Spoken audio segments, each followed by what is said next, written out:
Welcome the first guest ever to Holla at Your Boy, Woo. the one and only. Actually, give me introduce yourself, dog, because I don't want to mess up your name with all 5 names you got. Right. My name is Dwaylan Akeem Applewhite. I go by Dwaylan or Dway. I'm the homie. I was thinking about this even before we get into what's going on with the world, but man, we've been homies for a minute. Like I was like I kept thinking, like it just kept going further and further back. I'm trying to think, like even before we lived together, like even like on some like choir camp or music building, school of music. Because what started coming to mind was that like 7 years ago I got that job at Pluckers. Oh, we're old. 7 years ago. 7 years ago I got that job at Pluckers, and then I started realizing we have put each other on to jobs. Plural. Almost our entire life. Plural. Like, it was... We did Herbert's. We did Herbert's together. Choir camp. I probably applied at Pluckers. You applied at Pluckers. I don't think you got the gig, but I was there for a month. Yeah. Louis. No, I did, because I was driving. Yeah. I was driving all the way up to Austin from San Marcos. You got the other Pluckers. I got the other Pluckers. That's right. So I'll still count it. Louis. We got Louis.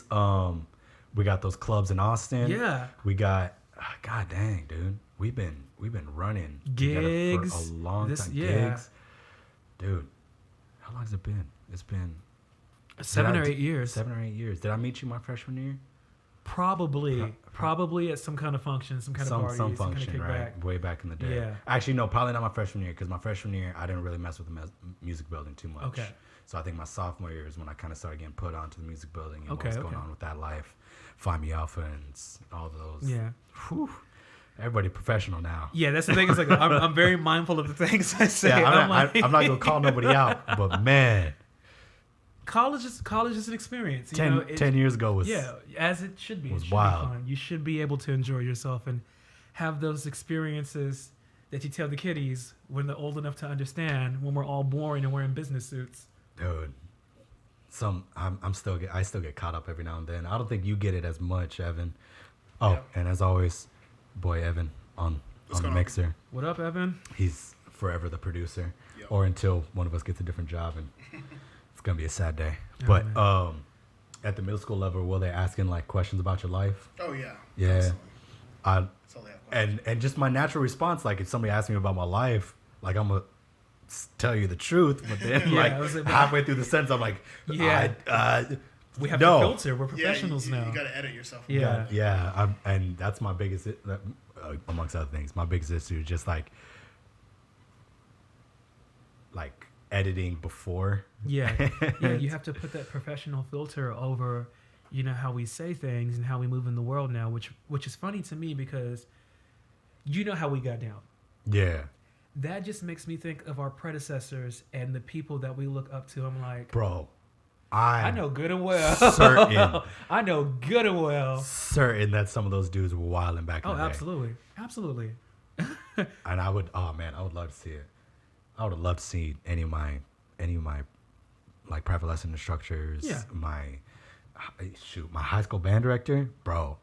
Shout out to him again. I ain't gonna call out anybody's name, but I'm sure homie was wilding back in the day. There's definitely some crazy older people out there they had a life back then. Yeah, man. And that's what it is. They had a life. They had a life. Like, I was thinking about that a lot lately with the just like because I teach 12th grade through 6th grade. Oh, snap.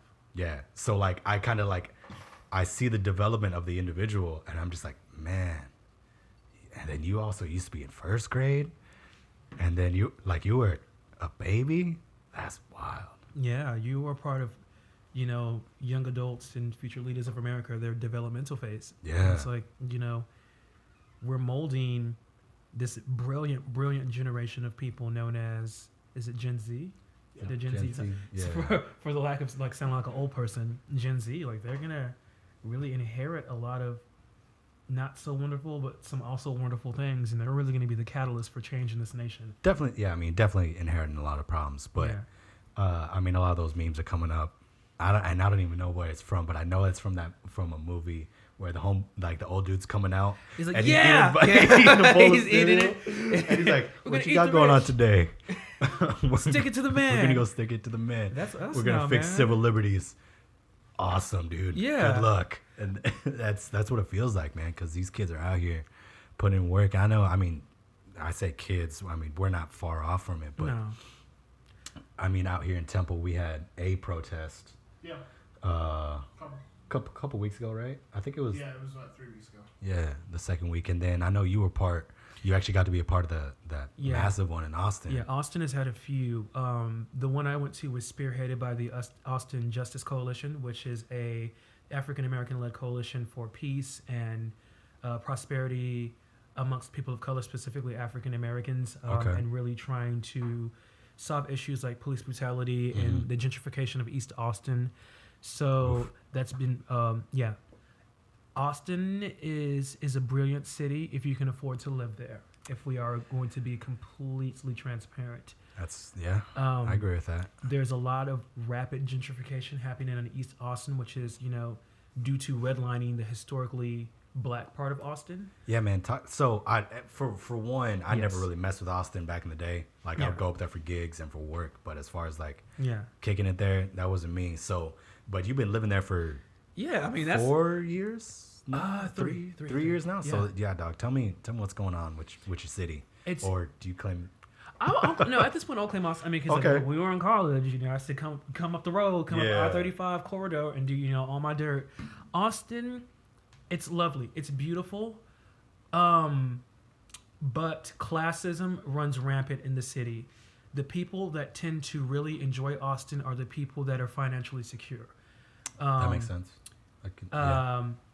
I don't see Austin as a city for young professionals to thrive outside of specific industries. Like I would not consider it an industry for young teachers or young artists. I would consider it a city for people that are young in tech, people Yeah, that are okay. young in public health or politics. Why would you say not like young teachers? Just because the median income to thrive in Austin is so high, and you juxtapose that with the teacher's salary. Okay, I see what you're saying. There's just no way for you to be a full-time teacher without a side hustle and live in Austin, Texas, without living outside of the extremities. That's I mean, fair. I'm trying to think. because AISD, you could work there, but you might be living Yeah, all my boys that a town away from they your live school. in Kyle. A lot Kyle, of them live in Maynard, Kyle. Yeah, Buda, yeah. like you're. That's true. I didn't think about that.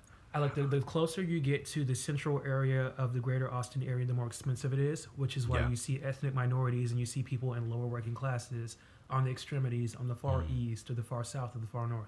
Not the west, because that's the 1%. That's Sandra Bullock. Bro, that's I Jared did some Padalecki. gigs at those Yeah, at those places. I did some yeah. house parties out there. It's wild. And the people are nice, but it's very much a sobering experience when you kick it with your friends, and then they go to their very cushiony 9 to 5, and Yeah. then you're working 2.5 jobs just to pay your rent. Yeah.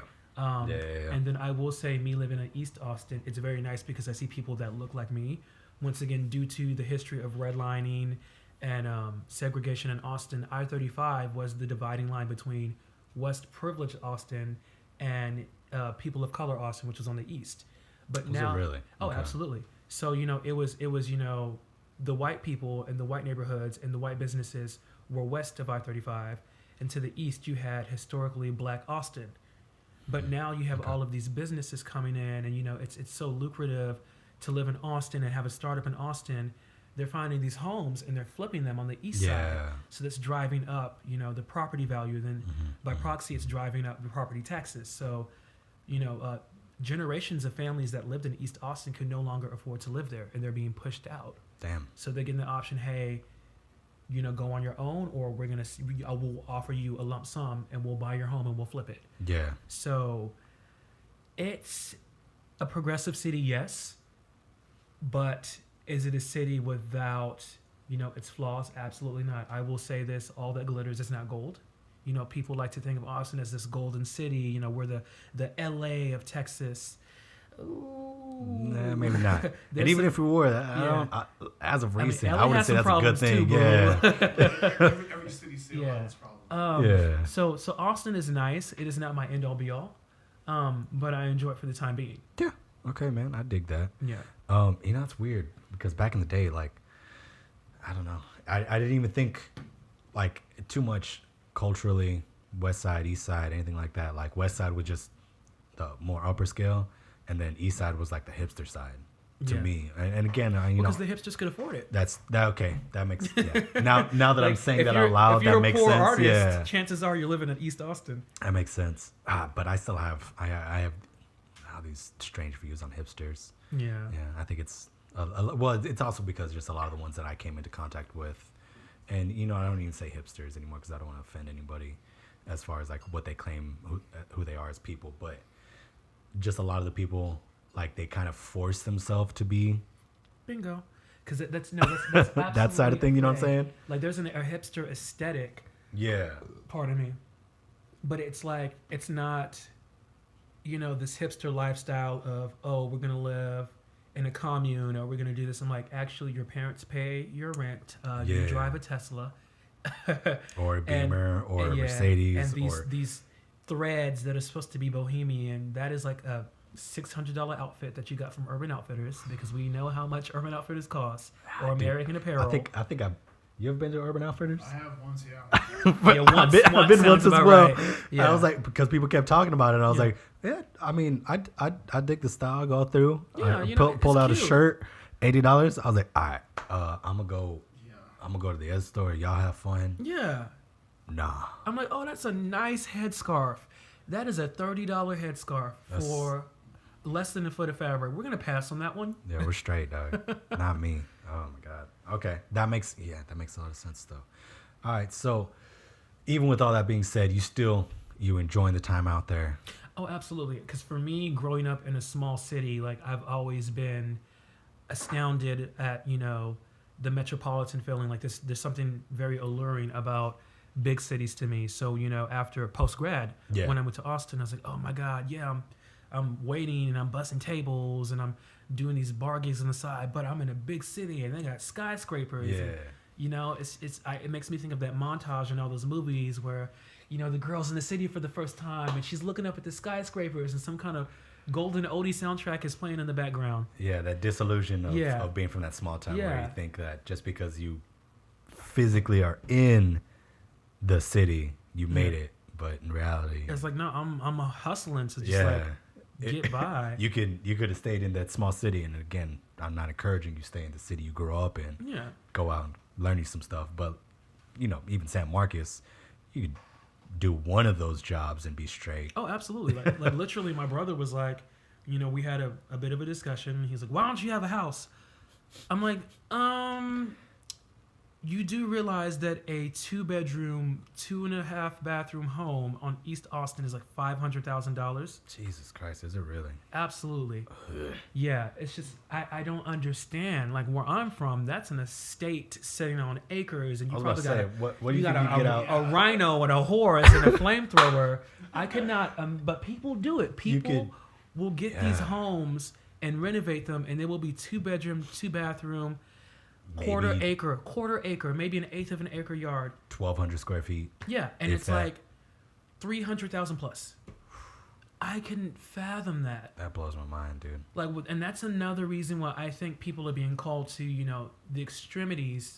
Of the radius of Austin, because you know, even in Buda and Kyle, like that 300K will stretch, boo. Yeah. That'll get you some land. You get a solid half acre, a 2-story. That'll get you 4 bedrooms. Yeah, that'll get you 4, 2.5. Yeah, like come on now.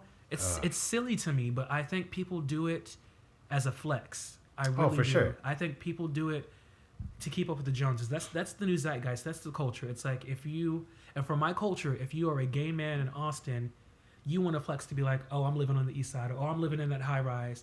I'm like, you are living in that apartment and you were paying $2,000 a month. That's a mortgage. That's a stiff mortgage. That is a mortgage, dear. Like y'all look crazy to me, but that's no shade to any of my friends. I'm just saying, I mean, shout out to them because same thing. Like they have the money to do it. They have the money to do it. That's what they wanted to do, and whether or not it's for positive or negative gain, they're doing it. All I'm saying is you're not gonna catch me spending $2,000 a month for a bedroom. Nah, cuz. That's just not it. Not me. That's just not it. This is 1,200 square feet. So this place I'm in right now, I think it's 1,250 square feet, 2-bedroom, 2-bath. I'm paying with electricity and all those other side bills, $925. See, and it's so funny because I'm still part of like the San Marcos like rooms for rent and all that. Yeah. Like, oh, my 1-bedroom, bro, 11,000 square foot for $6 a month, dude. I know, man. Those ones keep I'm coming like, up. Wow, the dream. Or you think about how cheap our place was back in Post Oaks? What's like $400? Bro, it was $350. A room. I could not. That is $350 for insane. 4. So we had a townhome. We had a townhome, 2-story, 4 bedrooms, 2.5 bath, with a patio, dining room, / like that's a big dining room, bro. Yeah. The living room for all in all, $1,200, split between 4 people. That might not even get you a studio in downtown Austin. In fact, it won't get you a Bro, studio. that's getting you a bed next to another homie with a bed. That's getting you a broom closet. Right. That's getting you a broom closet. Yeah. That's wild. Yeah. So, That's- my okay. 10-year vision is, once I finish out my certification for my career, to buy some land. Buy some land in the Kyle Butte area or something and invest and build. I'd rather build a 3K home, a 300,000K home, as opposed to get one that someone's lived in on East Austin. For sure. Like, it's crazy to me. I mean, you do get that historical feeling, And that's like, very true. That's true. And as someone that's lived in a bunch of houses, those old houses feel a little bit better. Okay, that's fair. Like they're settled. They're settled. Yeah. Don't get me wrong. I hate my kitchen that I got here, but because it's mad small and this apartment is straight up from the 80s. Like, all right. just it is what it is. But like it feels better, and like the place at Post Oak feels better than like when I would go into what was like those Copper Beach, Aspen Heights, Yeah. all those joints where they were like built within the last, when we were there, like 5 years. and they were built so rapid and then So quick. They had all of these issues. With The plumbing one up the block from the music building, Yeah. that took 3 years for them to get somebody to buy out because the original people blew through it. I remember that. Yeah, dude, the framing was fine, I think, if I remember correctly, but the flooring, they like cut corners on like crazy. And it was built on a hill. And it was built on a hill. Oh no. A very steep hill. So. A steep hill. And like our boy Spencer. Yeah, bro. The people that owned it, they were like, "Oh no, we're gonna get it fixed. So here's the deal. You can't move in, if I remember correctly. You can either A, take a check for X amount of dollars and go find your own living, or B, we'll put you up at this hotel." And there was that complex, and there was the one Joseph stayed in as well. There was another one that they were contracted to finish it, and they didn't finish it and meet the deadline. So it was 2 complexes in town. That's And right. like you said- It was the one over by Sanctuary. Yeah. Yeah, bro, wild. Yep. Yeah, see that, and that's just not something that I want to. That's fair. I want to deal with. Like, Yeah. I like living in my place. Yeah. And you gonna tell me like I moved out a month early because I remember their lease was super quick, because that was a big draw. It was like you can move in July, and the people were like, bet, like, Yeah. all right, and And then you're like, they "Oh, by the sign way, all those papers. JK, You don't have a roof.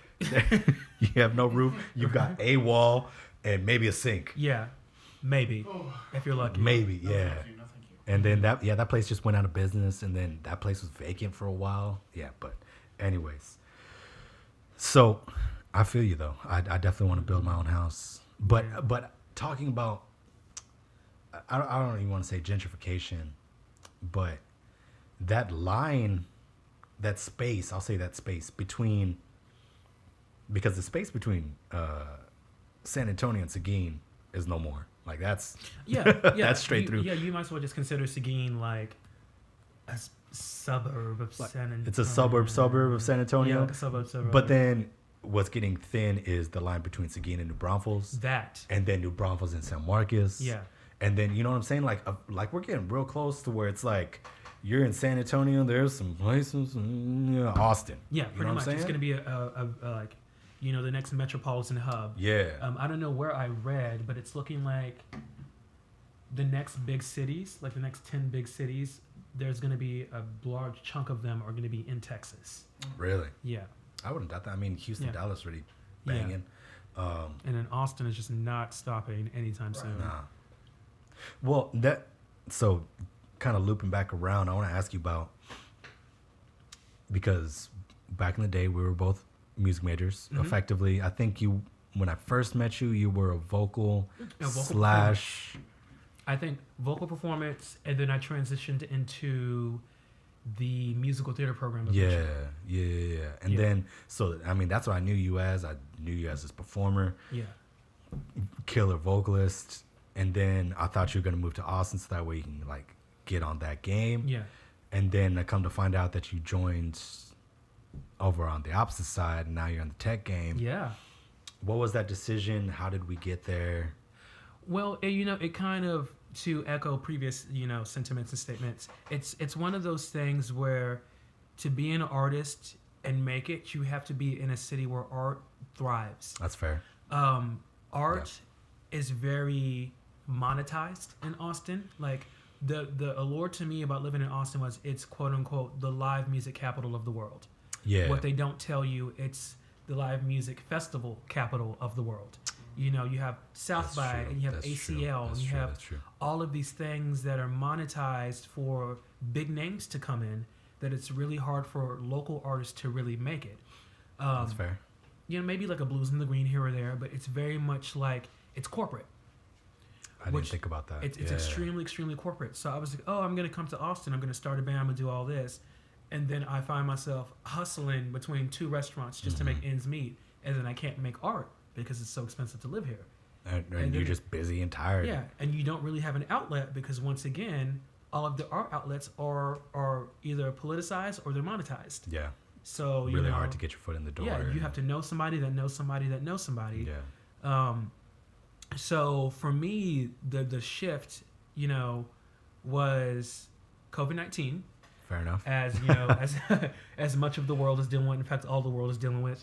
I was at my restaurant job, and we turned on the news because we knew that a mandate was going to be issued at some point or another. Yeah, where we would it was have coming. where we'd have to shut down. And I worked, I'm not going to name where I worked. I don't want anyone to get in trouble. Fair enough. But it was more of the fine dining. We didn't do to-go. We didn't do takeout. Okay. So when the bomb dropped that it was like your establishment can stay open if you do to-go, and we're all servers and sommeliers and bartenders, it's like, well, we're without jobs now. Yeah. Fortunately for me, as soon as that happened, I didn't hesitate, and I had it all set up already. I went straight to unemployment. I got it in before the millions and millions and millions of people did it. Smart. So I got in. But I had to think. I'm like, okay, you are pursuing musical theater. What are you going to do, when Broadway has its inevitable shutdown? Which is coming. It's already happening. Happening. Broadway is closed until 2021. There are lots of small theater rough, companies man. that aren't going to make it. I don't mean to cut you off on No, you're that, fine. but I was looking at a breakdown of like, because again, like I'm as an artist, I'm aware of the system that we live in, but just like when you type it all out like together, and you just look at it, it's like Cirque du Soleil, Broadway, cruise ships, local gigs, all done. Yeah, and they're going to be done for a while, unfortunately. Yeah. And, my heart goes out to our dear friends that are on Broadway and that are gigging and cruising, and because it's going to be rough. But right before that happened, I went to a unified audition. Okay. So there were a few smaller theater companies there. I got a few callbacks, and I'm actually in a musical right now. I'll touch on that later. And we're doing Zoom musical rehearsals, which is something really interesting. We're gonna touch on that in a bit. Okay. But Color Arc, whom is the company that is producing this work, the creative director and the producer is a lawyer. Okay. So Interesting. So I got to thinking, and I'm like, as an artist, you wear many hats. Why can't one of the hats you wear be white collar success? I grew up working class. I've lived my entire life working class. I was gonna pursue Broadway to have consistency, which is funny, and money and get out of my situation. Yeah. But I had to have a talk to myself. I'm like, do you really want to live in a 300 square foot bedroom in Washington Heights in between gigs? Do you really want to be a bartender or server until you get the next gig? So I started looking and thinking, I'm like, okay, what can I do where I can still thrive as an artist and pay my bills and have some cushion? So I talked to a lot of my friends. I'm like, what do y'all do? Work from home? What's it like? And they're like, oh, I'm a programmer. I'm a coder. I'm a web developer, which really all is under the umbrella of full stack web development. Yeah. Tech is an industry that's really booming in Austin. You will not be without a job. You can work remotely. So I signed up to do a coding bootcamp trial. It was like, oh, learn how to build a website in 2 hours. It was a train wreck. I pressed the wrong key and ended up logging out of the Zoom meeting for that. Oh. Yeah. Dog, so I'm just trying to hello world with not code. even going to make fun of you because I would have 100% done the same thing. I was like, okay, I got to do this. And I pressed one button. It said, doo-doo-doo. Shut everything down. So I was like, oh. But fortunately, the guy that runs the Coding Academy got back to me. He's like, you saw what happened. Would you like to do a one-on-one? And I can kind of talk you through this. And it was really reassuring. Dope. And yeah, I was like, I really enjoyed this. But I had to do my research. I looked for, what's the median income for someone that works in web development in Austin. And I saw the median income. And I'm like, okay. She thick. Yeah, we're going for it. So I'm in that program till February. I'm in class 2 days a week, but it's a lot of independent study. You have to stay hungry for it because it is a steep learning curve. Yeah. Especially now that we're doing everything via Zoom. But I really enjoy it. But my thing is I can have that career and I can still be an artist. And then it can possibly put me in a situation where I can create the work that I want to see. Yeah. If not even a better artist, man. Yeah. I'm going to know how to build things and create, and I'll have the money to put into my own projects and invest in my own well-being and my own success. Yeah. So, and I don't think I would have pushed myself to do this until I was forced to leave my job. So you had a legitimate reason. Yeah, I think I still would have been unhappy and stressed serving tables. Yeah. That's, man, that makes a lot of sense. And now that you're talking it out, it kind of bothers me that it's so normalized, the level of hustle as an artist. Oh, it's awful. It's absolutely Which, awful. don't get me wrong, I'm never gonna, let me preface this statement with, I am 100% Mr. Hustle. I've been working effectively since I was 12, had anywhere up to 4 jobs at the same time. Your boy works. Yeah. I like working. I have not enjoyed this time off where I'm not working. Isn't it strange? It's awful. I hate it. But it sucks that you were told, I was told, I'm sure at some point you were told that you're going to work as a bartender, server, doing this other nonsense job for 8 years while you're gigging 5 nights a week. Yeah. Doing these other stuff, and then maybe somebody's gonna notice you and you get picked up for a touring gig, and you might be an understudy. You're not gonna be a headliner anytime soon. Right. That's gonna take you 10 to 15 years. Yeah. But you might be someone's understudy. And then you're gonna do that for a couple of years, but you still can't fully devote your life to it because it's in seasons, or they only needed 2 saxophones for this gig and you're the 3rd saxophone. Yeah. And so it's bro, percussionist, man, one dude. Lucky if there's 2. But yeah, that makes a lot of sense. I can get behind that a little bit more, where the just general life hustle while you're in college or doing your tech job, not tech as in technical, but technical school, your culinary, all those folk. Your academy, your program. Yeah. You're doing the bartending, the serving, and all that. Then you get this legit job, and then you can kind of loop back around and do the thing that you actually enjoy. Well, see, what's really unfortunate is for years, for decades, we have sold this dream to artists of rags to riches.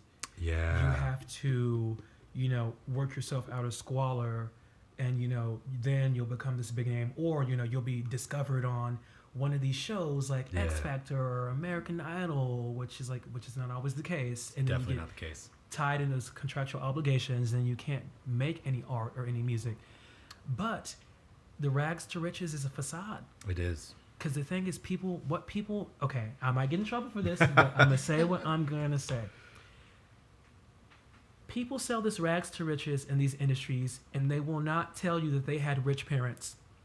They will not tell you that they had the stage mom that had them in the camp, that paid for them to be seen, the momager. They will not tell you that their parents... The momager. They will not tell you that their parents are producers. They will not tell you that they grew up in Beverly Hills. They will not tell you that they are the child of someone who's producing a show on Broadway right now. It's nepotism. Yeah. And no one talks about it. I know that might get me in hot water, but... And that's not to say that there aren't those handful of kids that come from our backgrounds where they legit just hustled, and they got there. Shout out to them. Yeah. Proud of them.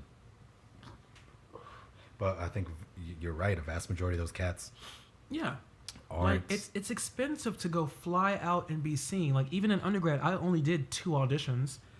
And, between gas, staying in the hotel for 3 or 4 days because we got all the callbacks, food, gas back down, it was like $600 for a single audition. Yeah. And there I are believe kids that. Absolutely. nationwide that are doing 5 to 10 auditions at a time per season. Their parents are just dumping out thousands of dollars for them to get a maybe, for them to get a I'll call you, for them to get a thank you next. Yeah. Which is super dope. Yeah, which is why I wish everybody had that opportunity. And that's the thing. I'm not knocking that. If you have that background, be thankful, because that's wonderful that you have a family that can support your dream emotionally and financially. But that's just not the reality for a lot of people. Yeah. Like, I think about Leah Michelle, who's in hot water right now for some nonsense she said. But it's like, she was that girl that was like at the camps and at, the young artist programs and this and now she's on Glee. I'm like, but yeah, someone had to invest in your future. It's really hard when you have to foot the bill for your own dreams. And it's going to take you a little longer, unfortunately. Bars, bro. Yeah. It's really tough. Like, who picks up the tab for your dreams? So that's been something that I had to mull over in my mind, which is why I made up the decision to go tech. Makes sense, man. I can get behind it. Absolutely. Yeah, that's a tough realization, though, man. Yeah, it's a tough realization. It's not fun. Like, but it hurts. It's the same thing. It's the same thing in our world, bro.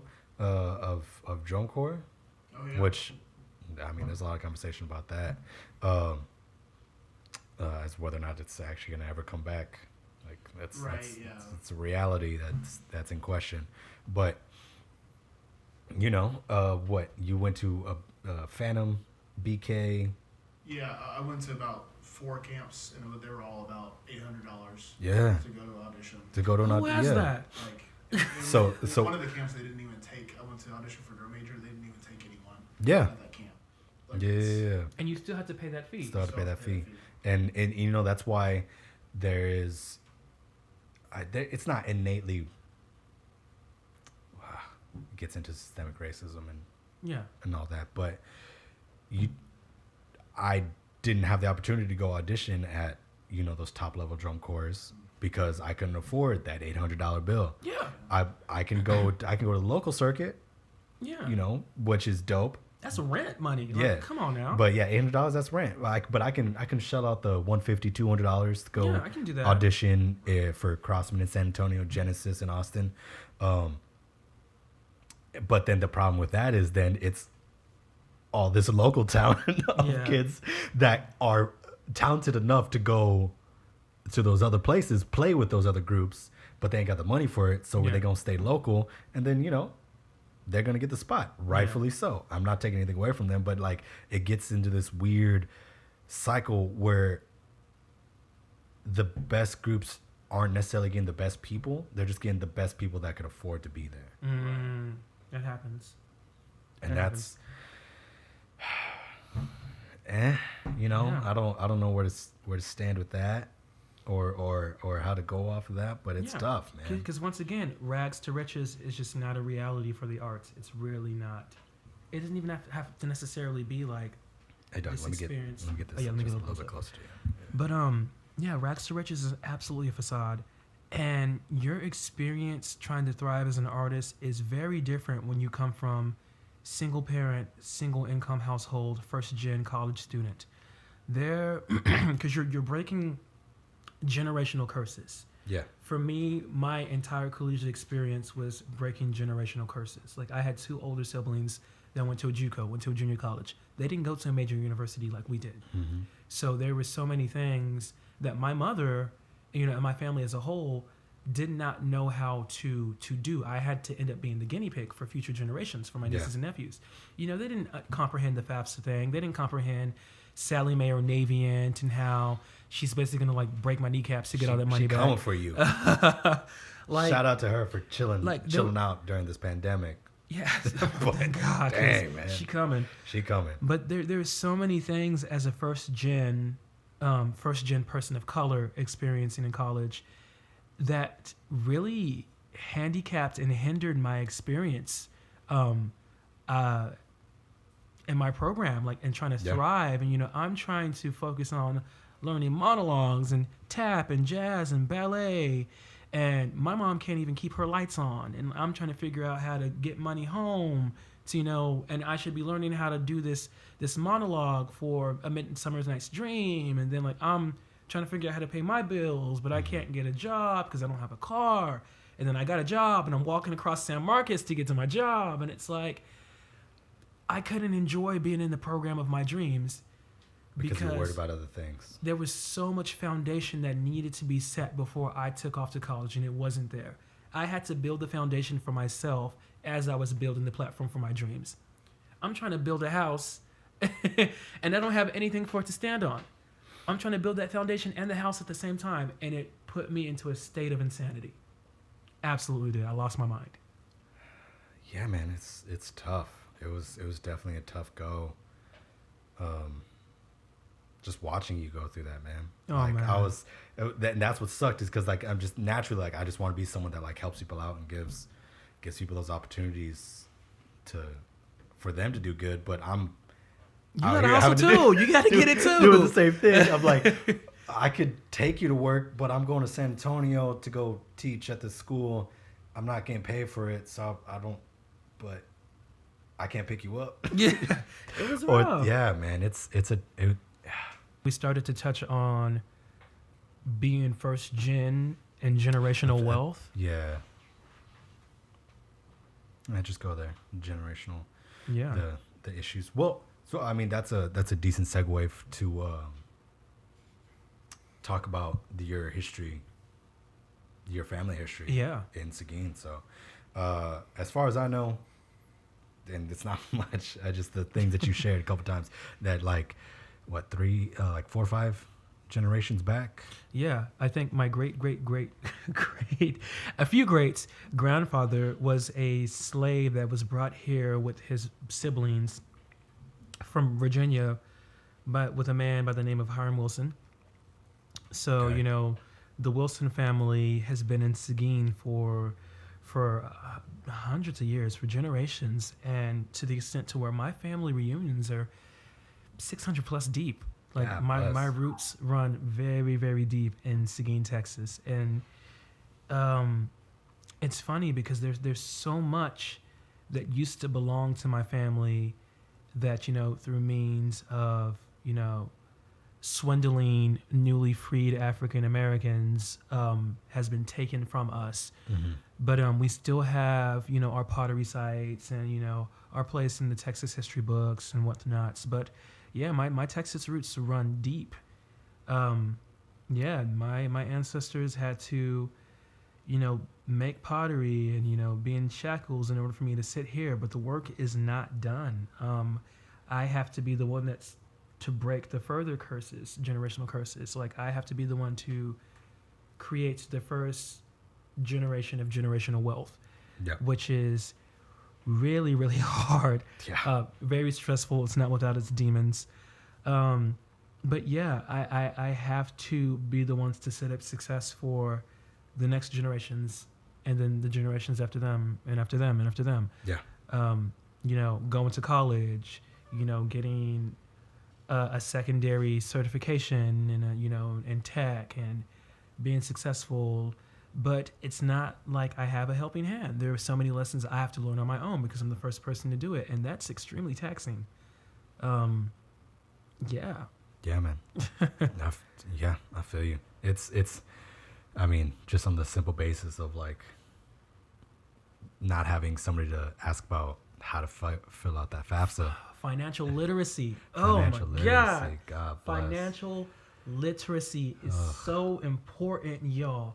If I could go back and shake 18-year-old me, the one that got that fat reimbursement check from all them scholarships, I would wring my neck, because there's no such thing as gratification deferral when you're first gen.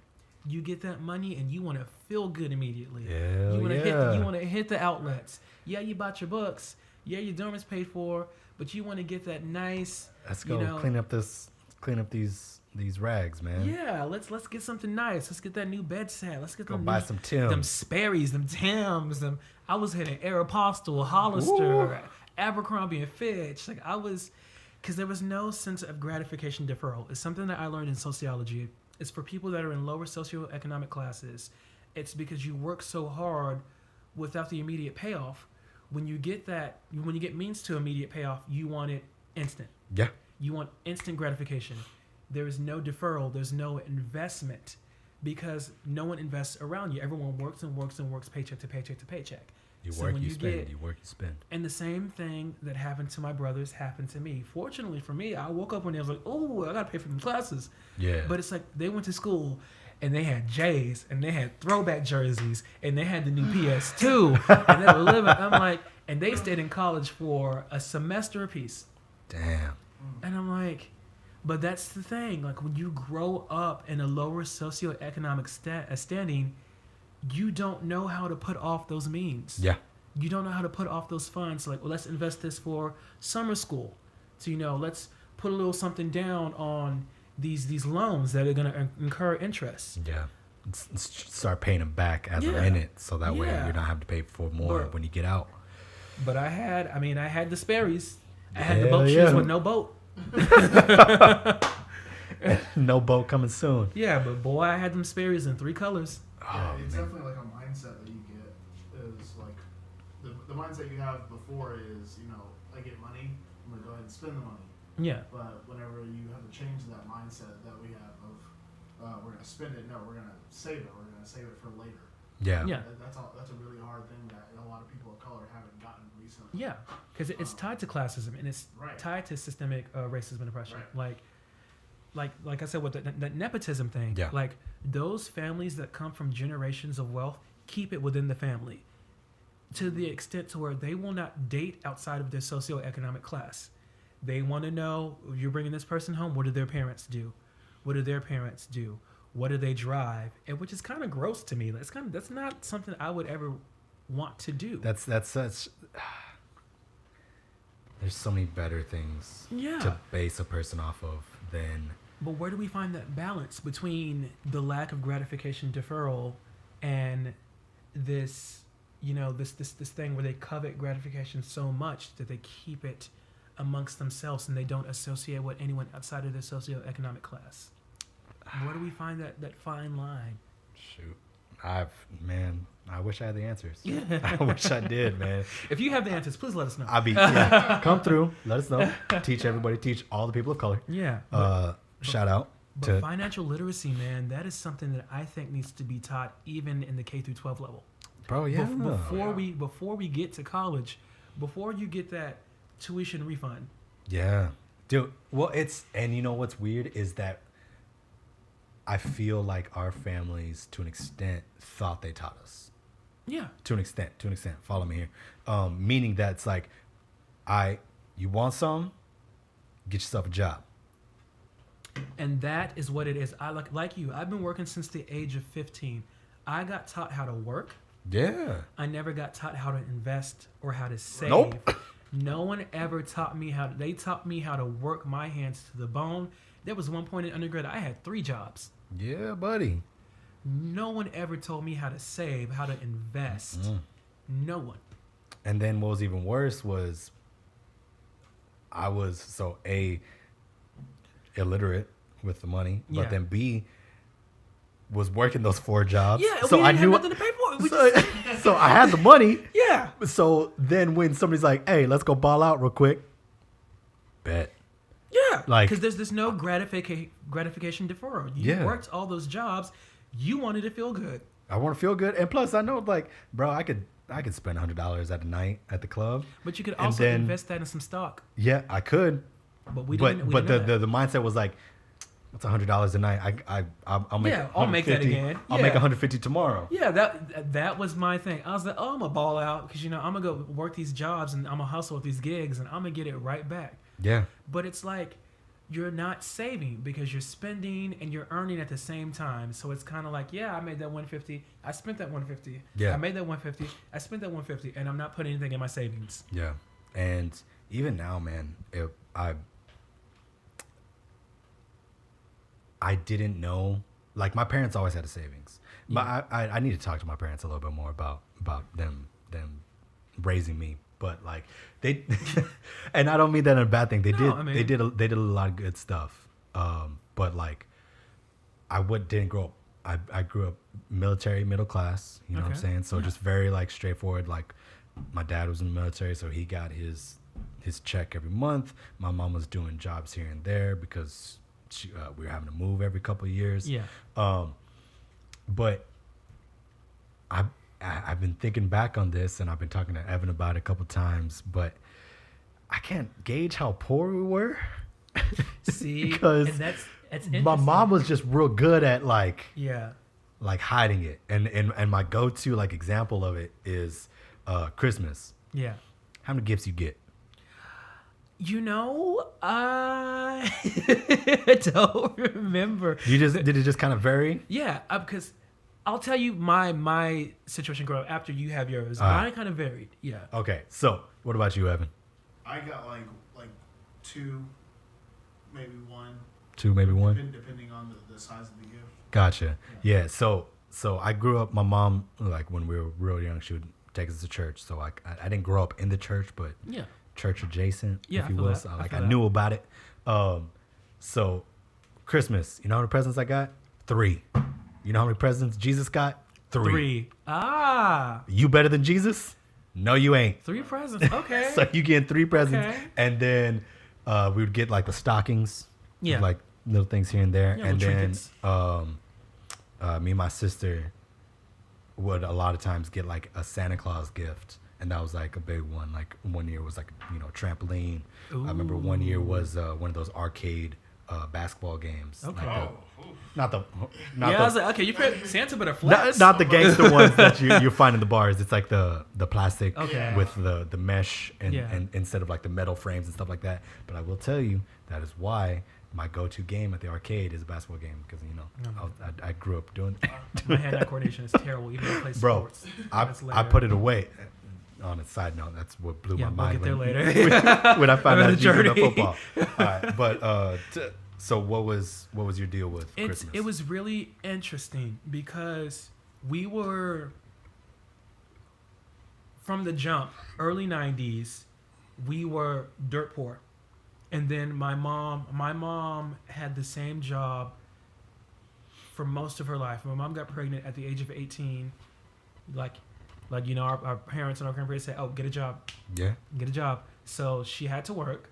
My mom was pretty much tenured in her position in her place, so she was having a decent, chunk of money. And then with her second marriage, my stepfather made, a decent coin. So we elevated from working class to kind of like lower middle class. And that was around the time that my older brothers were entering high school. And, I'm from Seguin, Texas. It's one of those typical one-horse football towns Yeah. where it's like, my brothers excelled in sports. So they were not only coveted inside the household, but outside of the household as well. But they were coddled. My brothers were extremely spoiled. I have 3 older brothers and 1 young brother. My 3 older brothers were coddled. They had anything they ever wanted, to the extent to where I didn't think we were poor. But Interesting. Okay. But when it came my time to shine, we were broke. None. We were broke. Like they balled out on 3 kids, and by the time they got to the last 2, we were broke. Like my brother had like a Lexus and a Mitsubishi Galant. Word? Yeah, like my 2 older brothers, and then like the new Xbox as soon as it came out. My older brother had the throwback Astros jersey. My brother Julius had that. He had like the Kobe shoes, the Kobe Bryant shoes. Like they were dressed to the nines. They had cars. And then, I'll never forget, we had a family vacation in Virginia, and they found the checkbook. Ooh. And they threw a party. And they balled out. Yeah, like they, this might find them. Sorry, y'all were terrible. They had lived the life, and they were just so tired and financially exhausted, from trying to keep up with the Joneses with their kids, that by the time they got to me, I didn't have that. They just weren't ready. They exhausted the income. Yeah. So that I didn't have driver's ed. I didn't know how to drive till I was like 20 because no one ever taught me. Oh. Like I bought my own car. Mind you, my brothers had 2 cars apiece. I was buying my own clothing at the age of 15. Like if I wanted the clothing they had, they had the nice-ish. I got that job at Schlitterbahn. I started buying my own clothing, and it's like Gang. how I grew up, even though we grew up in the same household, was very, very different. Very different from. So I had a lot of rage in me because in middle school and in high school now my friends are starting to get the cars and they're starting to get the super sweet 16s and the parties at Canyon Lake or whatever, and I'm just like, well, I gotta go work to pay for the clothing, even though my 3 older brothers didn't have to do that. They wrecked 4 cars. I can't even get driver's ed because they wrecked 4 cars. Yeah. It must be nice. So I had to get it on my own, and it in hindsight, I think my family really yearns for those developmental moments where we could have been closer, because now I'm just kind of like, I left Seguin. Yeah. I'm doing me. It's like, we miss you. I'm like, that's nice. But where was this energy when I was 13, 12, when I really, really, wanted to be close to my family? Y'all were so caught up in the sports and the allure and all that. And I'm just like, y'all got 2 more kids. And I was like, What's up? Yeah. we don't run out of money. So, I didn't necessarily grow up poor, but my experience was poor when it was my time. Yeah. So, yeah. Damn. Okay. Yeah. That's So, a lot of stuff you don't think about that. Yeah. So what I will say to future parents, what's good for the goose is good for the gander. Don't, make sure you have enough funds to spread that evenly between your children, or don't have a big family.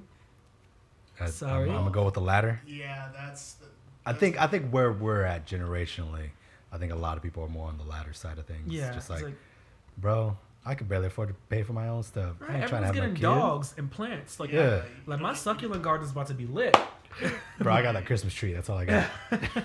That's the only thing I take care of other But than do me. you remember those movies where it's like Home Alone and it's they like have like Bro. 10 kids. 10 It's kids and they live in a mini mansion? Or all the TLC shows Yeah. we watched growing. I'm like, Well, are I you didn't kidding me? watch. I knew about it. Yeah. What was it?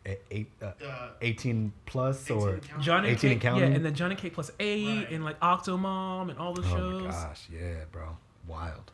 Yeah, that's so funny because my memories from childhood is like, everyone has a big family, and you remember like it'd be like a spread of all this food, and someone's like, Yeah. I gotta go, and they grab the toast. I'm like, you not see like that eggs Benedict, that French toast, and Right. all that, and it's like, gotta go, mom. I'm just Like, giving you what? this little triangle Yeah. of toast, bro. You better wake up a little bit early so you Okay. get yourself your damn breakfast, Right? Cause it was cereal It or And eggs, That's it. Cereal and eggs, man. one or the other. Maybe Yeah, every man. now and then you get some, pops would make some tacos, some chorizo and egg. Oh, Gang, bro. But that's funny, man, because me and the homies just went and got this. We did an Airbnb. Airbnb has been the most wild thing to me, bro. Isn't it crazy though? It's so wild. But we got this Airbnb at Canyon Lake, and the house that we got, it's straight up the nicest house in Canyon Lake. Like, for anybody that's been there, if you look all the way at the top is hill, the highest hill at the top of the highest hill. That's what I was going for. I got you. There's this beautiful Spanish villa with the orange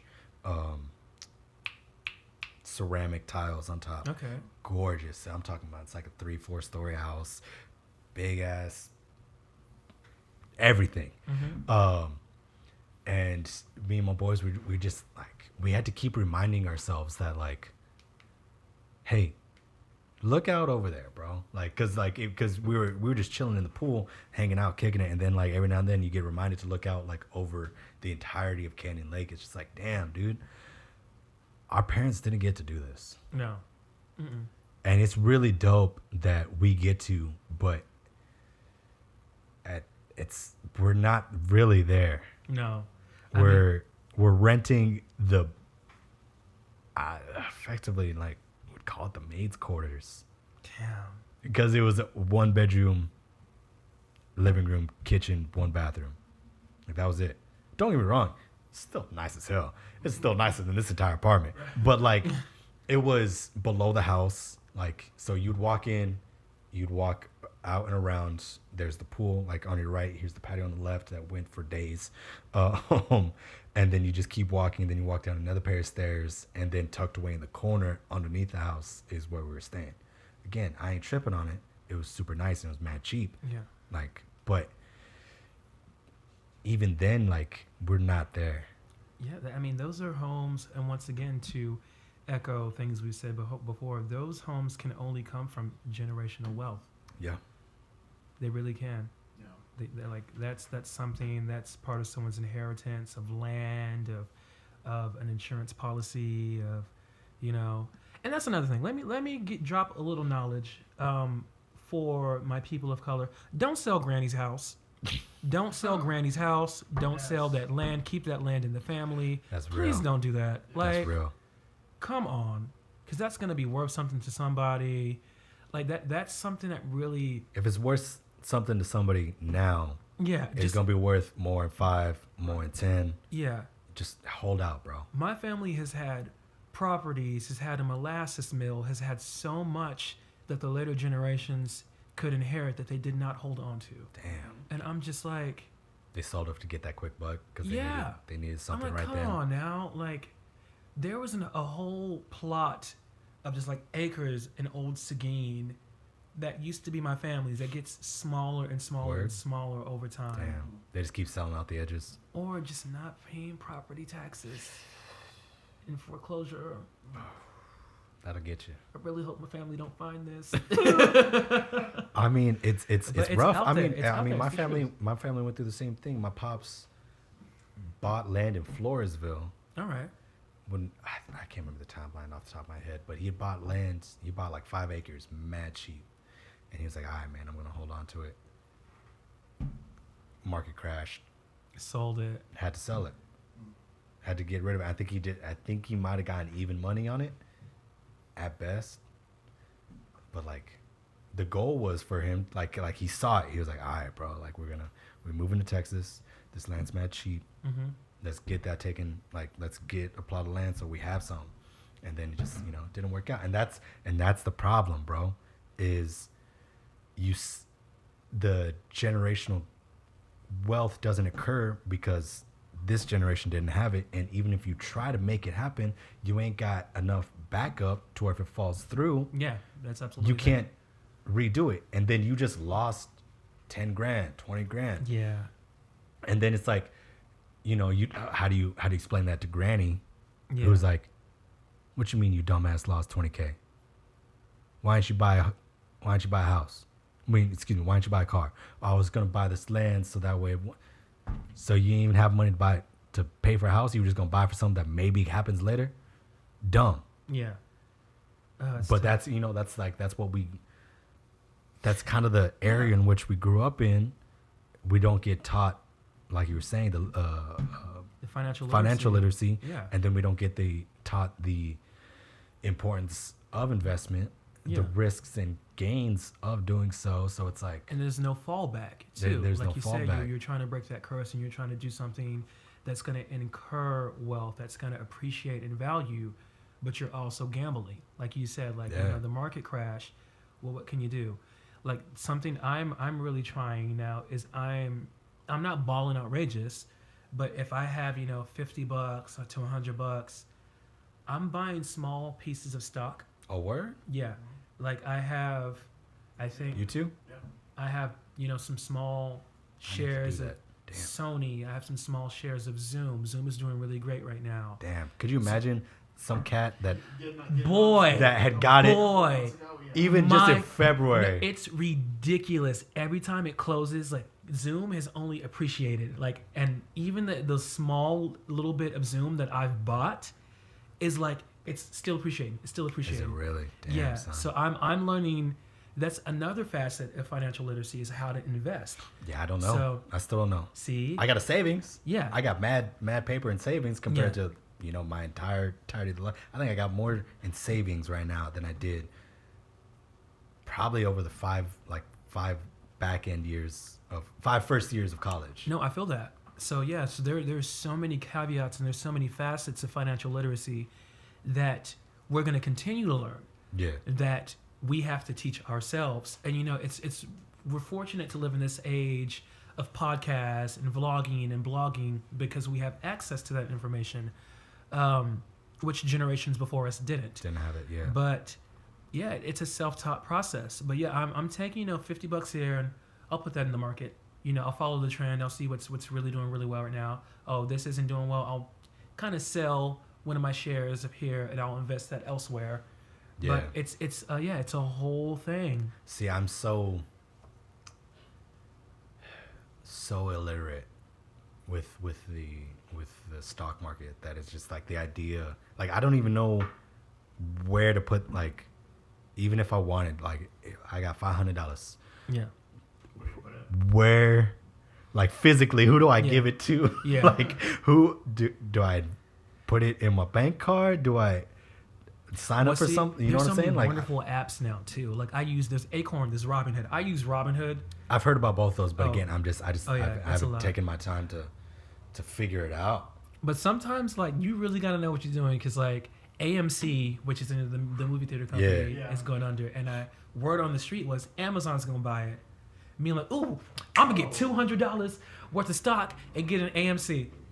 That is depreciated every single day because Amazon, Jeff Bezos has it made in the shade. He is not buying He's big shot. AMC anytime soon. He gonna wait. No, He gonna wait. because Amazon is doing so well, and that's another thing. Amazon and like Tesla and all these guys, like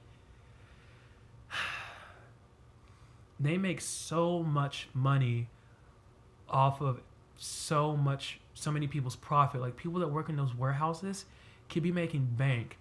Like billionaires should not exist. I'm sorry, and trillionaires, which Jeff Bezos is being He's on looked track. to be, should not exist. Like I'm hard pressed. I'm the good thing about me is I'm able to see both sides. yeah, But oftentimes that gets in the way. yeah. So in this instance, it's like what we were just talking about. We Yeah. got taught to hustle, work your ass off. You gonna make some paper, and you'll be straight. So like in my head, it's like that's what Bezos did. Yeah, Worked hard. yeah, but it's one of those things where like the people in those factories make what, like $15, $17 an hour with no Yeah. with no hazard pay, That's during a global wild. pandemic, Yeah, and he's making millions of dollars yeah. So yeah, again, let me weekly. don't weekly. Don't get me wrong. Yeah. Like I acknowledge that, Yeah. and that part is what's screwed up. Yeah. Screwed up to me. But just like the initial part of like hustle, make it out. Yeah, I get it. You know, Like it's cool. That's like dope. Apple Like that's what I started- want to do. Like that's what everybody wants to do. Yeah, is like absolutely. do something. You get a lot of bread. You get to chill out. Mm-hmm.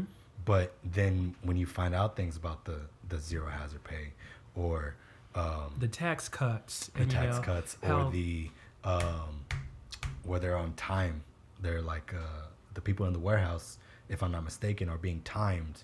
And Yeah. if they word? don't, if you don't meet some kind of quota, I don't really know. That wouldn't surprise me. Yeah. They have quotas for getting the amount of packages out that they have to. That's what it every is. day. Yeah.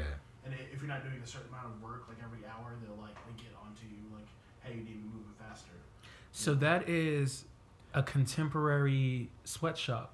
Basically. Yeah. Yeah. That is a modern day sweatshop. Which But they call it family, so it's okay.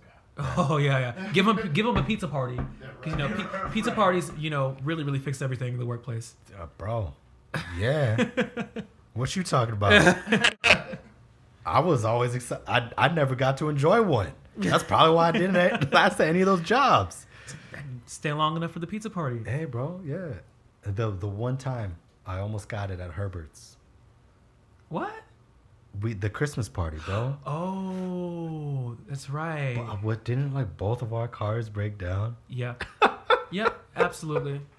Absolutely. Boy, that 2001 Toyota Celica or whatever I was driving at the time, Lord have mercy. Almost as bad as that purple Chevy HHR that I had. Oh, yeah. I remember that. That thing. That boy lasted With the gurgling noises when you would drive. 3 months. On the dot. Oh, we would just turn up the volume just to not hear the problems It'll with the go car. away. It'll go away. It never went away. No. Yeah, it will go away, yeah. But yeah, so to kind of let's put a little bit of bow on this literacy thing. What do you think the move is? I really think it has to be taught at a young age. I think Whose responsibility is it to teach them? in an ideal world, it would be the parents. But if your parents don't have financial literacy, where are you going to learn it from? Right. There has to be some kind of course that's implemented into standard core, into common core. We have all these math classes. Why Yeah. not include that in one of the economics portions? Yeah. Dude, bro, my economics class was a joke. Yeah, like financial literacy, if it's taught at a young age, is so beneficial. At any age, it's beneficial, but it'll save you so much time and money and energy if you learn at a young age before you're out in the world on your own. And then I think from a family standpoint, we need to value that literacy over work ability. Like you said, we were taught at very young ages how to work ourselves to the bone. We weren't taught how to save, how to invest. So that has to be the 180. Okay. And that's another thing, y'all. It's 180, not 360. Stop telling people, "Oh, my life took a whole 360." You were in the same spot. Yeah. I'm back on my nonsense. Yeah, like, We back to the same we old just crap. did a whole 360. Like you're looking in the mirror because you're standing right where you started. It's 180, y'all. 180. Yeah. I dig that. Yeah. And shoot, like you said, at any point in time, I'm 27, bro, and I still don't really know. Like I said, I don't even know how to invest. I'm looking every day. I'm investing in some. What is it? The 403B? Yeah, it's a teacher, yeah. Yeah, it's some teacher thing. I don't know what I'm doing. You I'm not, said, I don't know what I'm doing. I don't know, dude. So a nice white man in a suit was there during our orientation. Yeah, check your contribution on that. Because I realized I didn't put that much money into it. I put $100 Okay. every month. Okay. Maybe put a little more. I don't know what it's No, going that to. was me. Like I had a job. They What were is like, it doing? I had a 401k. I'm like, that's cool. What is this, honey?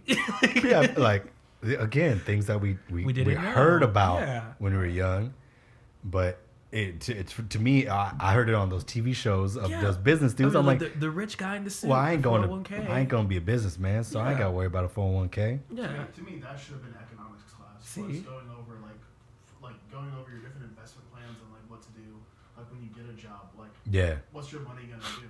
Insurance as well. insurance. Because insurance was so like confusing, like I still don't get it. premiums and copays and deductibles. Full, I'm half liability, life insurance, what See? those plans are. and this all ties into financial literacy because you pay for that. So it's like Yeah.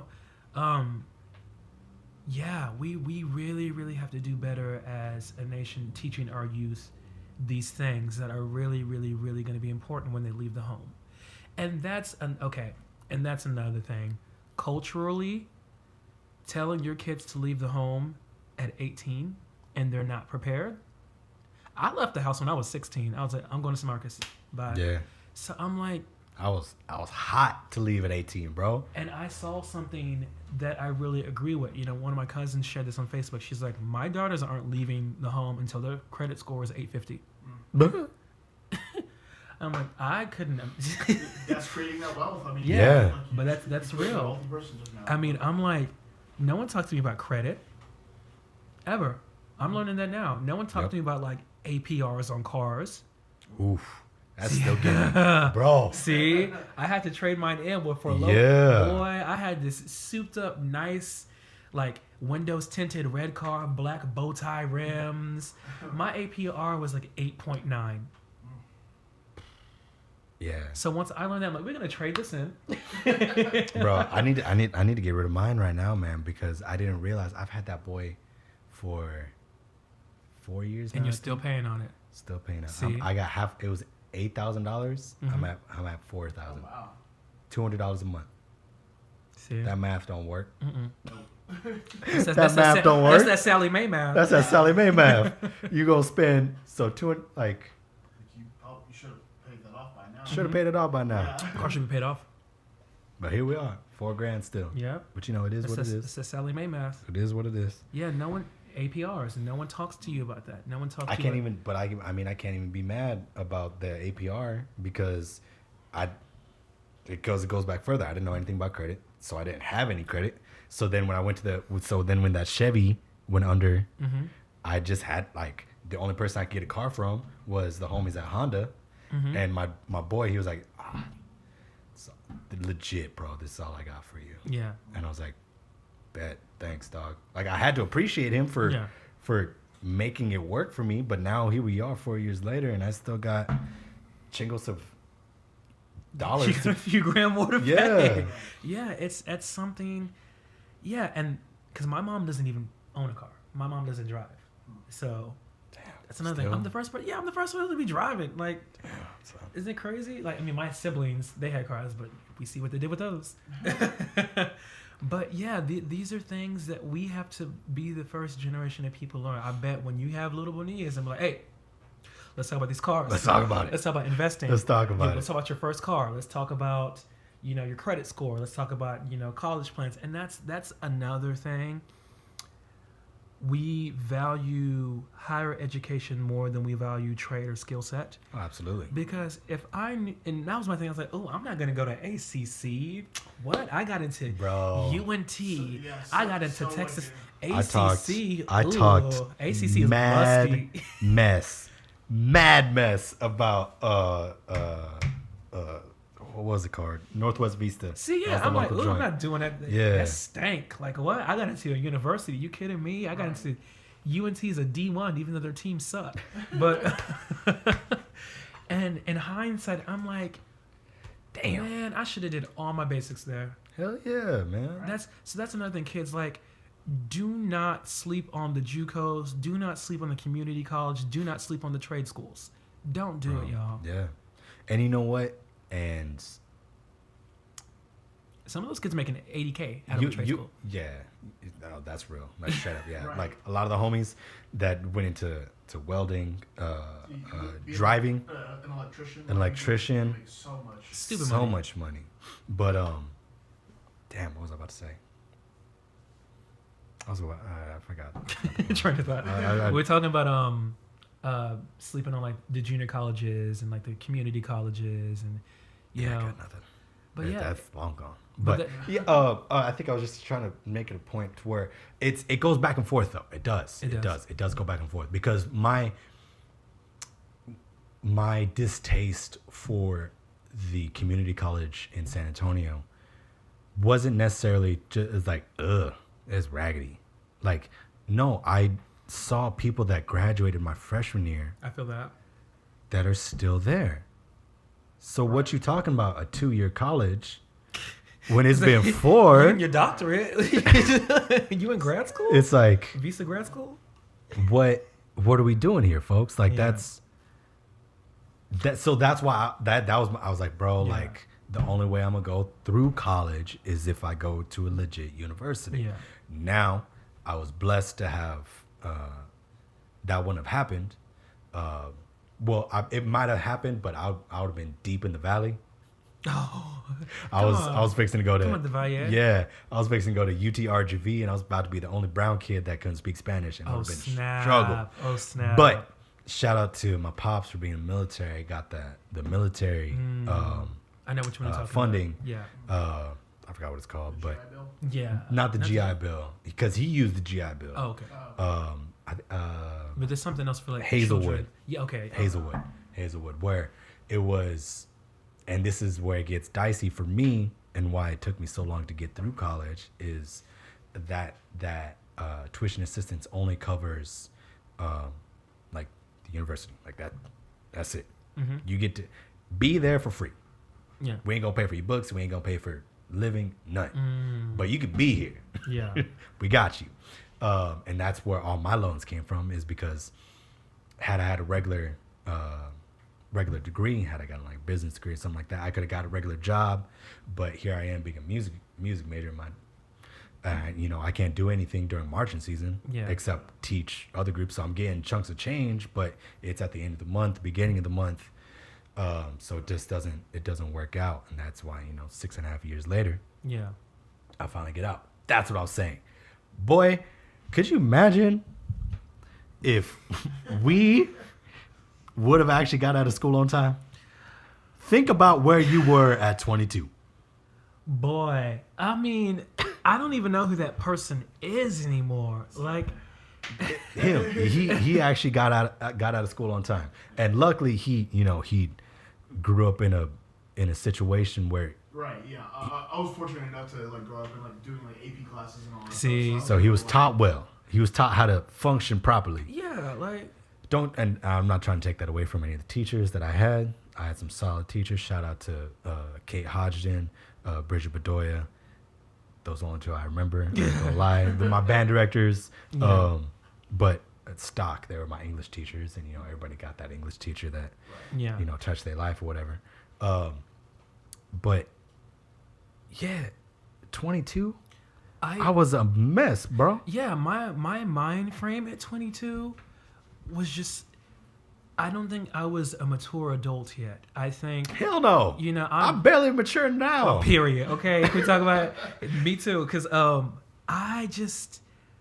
was out of Podunk, small Seguin, and then I was out, and that's a whole different thing. Like when you are able to express yourself openly sexually, that was just something completely different. And then it's like, I have friends that are like me, and I got this money, and I slept through so many courses because I'm like, and then even for me, what really killed me was like, oh, I'm gonna take this course again, Yeah. and I'm gonna get that A because Yeah. I want to be summa cum laude. That'll get you. Just take the Right, C. yeah, Just take take the the C, C, bro. bro. Take the C. You didn't take it serious the first time. Yeah. You probably ain't gonna take it Yeah, serious the take second the C, time. bro. Like, You just spending money yeah, to act like you gonna try harder. Yeah. You ain't. take the C. It was just, there's so many. I just wish I could sit 18-year-old and 22-year-old Dwaylan down and just have a talk with both of them and be like, hey, y'all, what we not gonna do? Bro, yeah, actually those are two good ages. Yeah. Because I don't want to take too much away from 18-year-old me. Like no, 18 to not at all. 22, like he did some things, he learned some stuff, but he was also real dumb, just legitimately dumb, just not a smart Yeah. kid. Well, and then 22, you're like, okay, now, like you're All a right. young adult. You- Let's talk. Time to Figure this out. buckle Yeah. up. You gonna like Yeah. keep up the work ethic, but let's not be dumb about what you're working towards. Yeah. Yeah. So Again, stuff that I wish they taught us. and just like even between 18, 22, 25, and now 27, it's just like there's so many different. Because for me, I feel like where we are now, it rounds up to 30. Honestly, bro. So it's like, we're in 27 places- a fake age, bro. Yeah, it don't exist. It's like we are surrounded by not just young professionals anymore. We're surrounded by seasoned professionals. Yeah. And I think that plays into a lot too. Like when you're around people that have the foundation, that have it set up, like your aspiration is almost tangible now. Like you can touch it. Like you have those resources. You can ask, what was it like? And I think for us being, first gen and being young, and being surrounded by young first gen, like I think about, my squad. Like I think about the Celeste, and I think about the Kim, and I think about the Dre. We were all first gen. Yeah, I think a lot of us were, bro. Yeah, we were. So we had to really cultivate, our experience because we didn't have anyone else's experience. I even think like Cody Raven Morris, who is killing it right now. Shout out to Cody. A next, the music educator of the world, first gen. Yeah. And I've talked to her, and some of her experiences that she had directly mirror and reflect mine. And I'm like, dang, I wish I could have sat down with you sooner and just picked your brain. Bro, I've had a couple conversations with her, and I'm grateful for every single one. Oh, absolutely. I would, speaking of, Cody, if you're listening. Hey, sis. First off, what's good, girl? Secondly, I will pay for you to come through the temple so I can sit down and talk to you, and you can educate me and everybody else. Yeah, because, she's had a journey as well. And, we are surrounded by so many people that made it out the mud. And I think that might be our obligation to pay it forward. Absolutely. It's like, hey, let's sit down and talk, Dwaylan Jr. First, let's talk about the length of those shorts. Get off that wall, stop twerking, and read that book. Because you have... Read the damn book, child. You have an essay that you have to write based off of this book due in 12 hours. And them boys ain't going nowhere. Boys ain't going nowhere. Nowhere. Oh, man. So if you could talk to younger you, what would you say to yourself? I've been seeing that thing, like, if you get 3 words or 5 words. And, like, the 3 words and 5 words, it's always like... It's just... It's gonna suck. Yeah. Keep working. Yeah, that's what comes to mind. Like, it's gonna suck, bro. Like, I'm sorry. Yeah, it's gonna be rough. It's gonna be rough. You're gonna go through some stuff. You're gonna think it's gonna be the end all be all when it happens. Yeah. Surprise, it ain't. It's not. Yeah. You're gonna be alright. So shut up and just keep going. Yeah, you have But to... like, long of it, man, just like, my biggest thing would probably be like, enjoy it more. Yeah. Cause again, speaking of, and even then, I feel like we did college pretty okay. Yeah. Like as far as like being professional as well as enjoying the experience, like we're talking about being first gen, not knowing what's going on, we were able to circumnavigate it. Yeah. Mind you, it took me 6.5 years. Yeah, it took me some time. Took you some time. Nonetheless, I wish it just would have worked harder in the smarter ways. Absolutely. That was the thing. You know We were what I mean?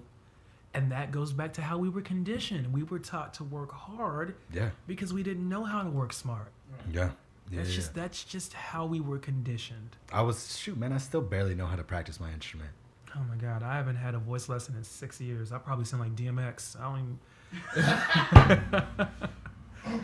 Yeah. I haven't. And that's the thing. It's like, yeah, I might have paused my journey, but I'm still going to continue to work on my Screen Actors Guild and equity cards. Yeah. I need to start flexing those muscles again.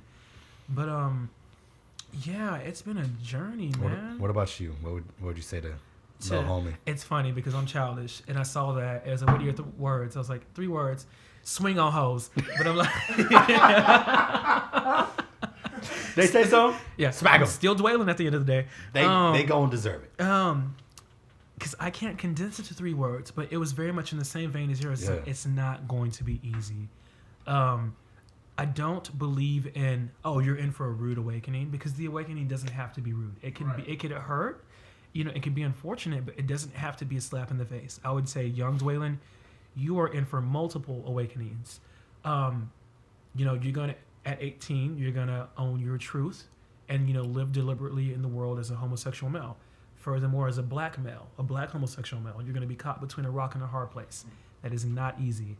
You are gonna have many trials and tribulations. You are going to have to bear the brunt of generational curses. You are going to be a success, but it's not going to be easy.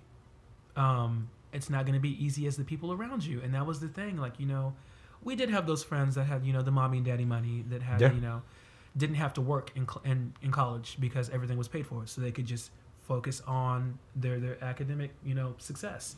Got to be really good musicians. And, good for them. I'm glad they did take advantage of that properly. Yeah. Like, they are some of the people that are out. Unfortunately, now there's some of the people out not being able to work because the gig economy folded. But nonetheless, they were like, all right. They were aware enough. Excuse me. Oh, you're fine.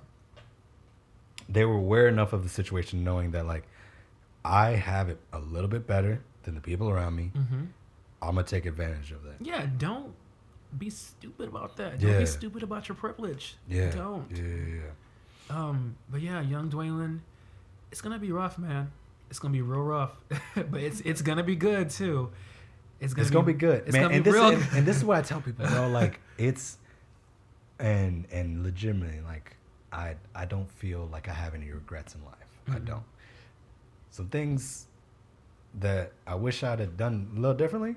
Oh, absolutely. Yeah, but I don't consider that a regret because had I not done all those things, I wouldn't be where I'm at right now. Absolutely. And I wouldn't be able to have the conversations that I have right now. I wouldn't be able to talk the way I'm able to talk had I not gone through all that crap. And this isn't to talk down on anybody that, got through life and is squared away. But to an extent, they grew up in a sheltered life and they were successful, but they're still sheltered to an extent. Yeah, absolutely. No, and there are, with our social and political climates, now what I'm seeing is this awakening of allies that really come from those sheltered, privileged, white Catholic. This is a good segue. I don't mean to cut you off. No, you're fine. Go for it. You got a lot to say. I see it. Say it with your chest. There's a handful of... Yep. I'm going to just... Say it with your chest. There's a handful of people I believe. Yeah, absolutely. And some it's performative. And then some it's performative. Some of it's pandering. Yeah. Like people... Like the social justice warriors that I saw on my Facebook feed. Yeah. Shout out to our boy, and I don't mean that in a derogatory sense. In this case, social justice warrior. Shout out to our boy Jesse Pagan.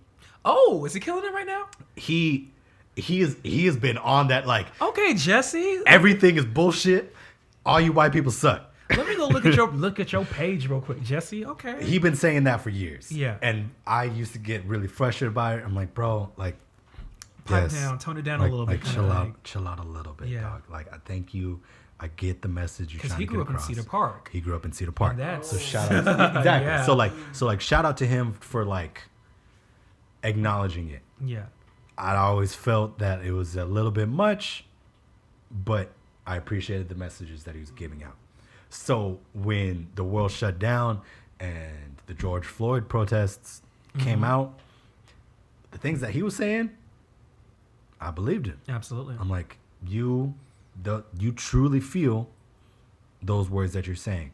Our other boy, Zach Wiggs. Killing it. He's always been killing it. Our boy, Joseph Gilbert. Killing it. Come on, Joe. All the way from Japan. He's chiming in on people's comments and like, hey, let me tell you real quick. And I love Joe because he still types the way that he talks. Oh yeah. So he's just like, hey man, so like actually like it's actually kind of like this, man. So like, Yeah. I read it like that. I'm like, thanks, dog. But like a lot of these other cats. Yeah. I'm like, it's a journey. For me, something that's been really interesting is I think, okay, I'm going to talk about tokenism. I'm going to talk about being the only African American male in my social groups and being the first black friend.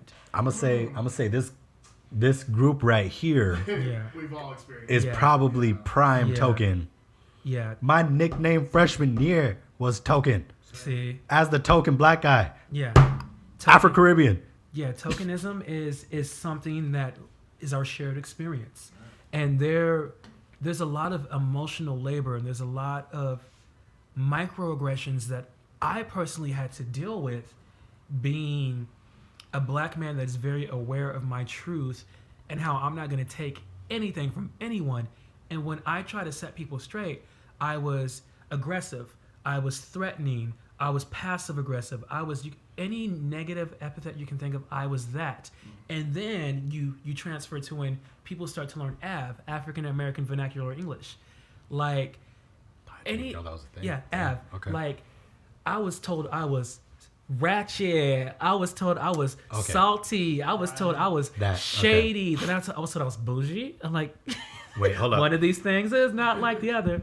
But like just being the token African American friend, I felt like I was constantly in a state of rage because I was aware of, I think Trayvon Martin happened either a little bit before freshman year, 2012. So we were in college. Trayvon Martin, and I'm aware of my own mortality in this nation, and then I'm aware of how unaware my friends are, and how they're shielded by their own ignorance and their privilege.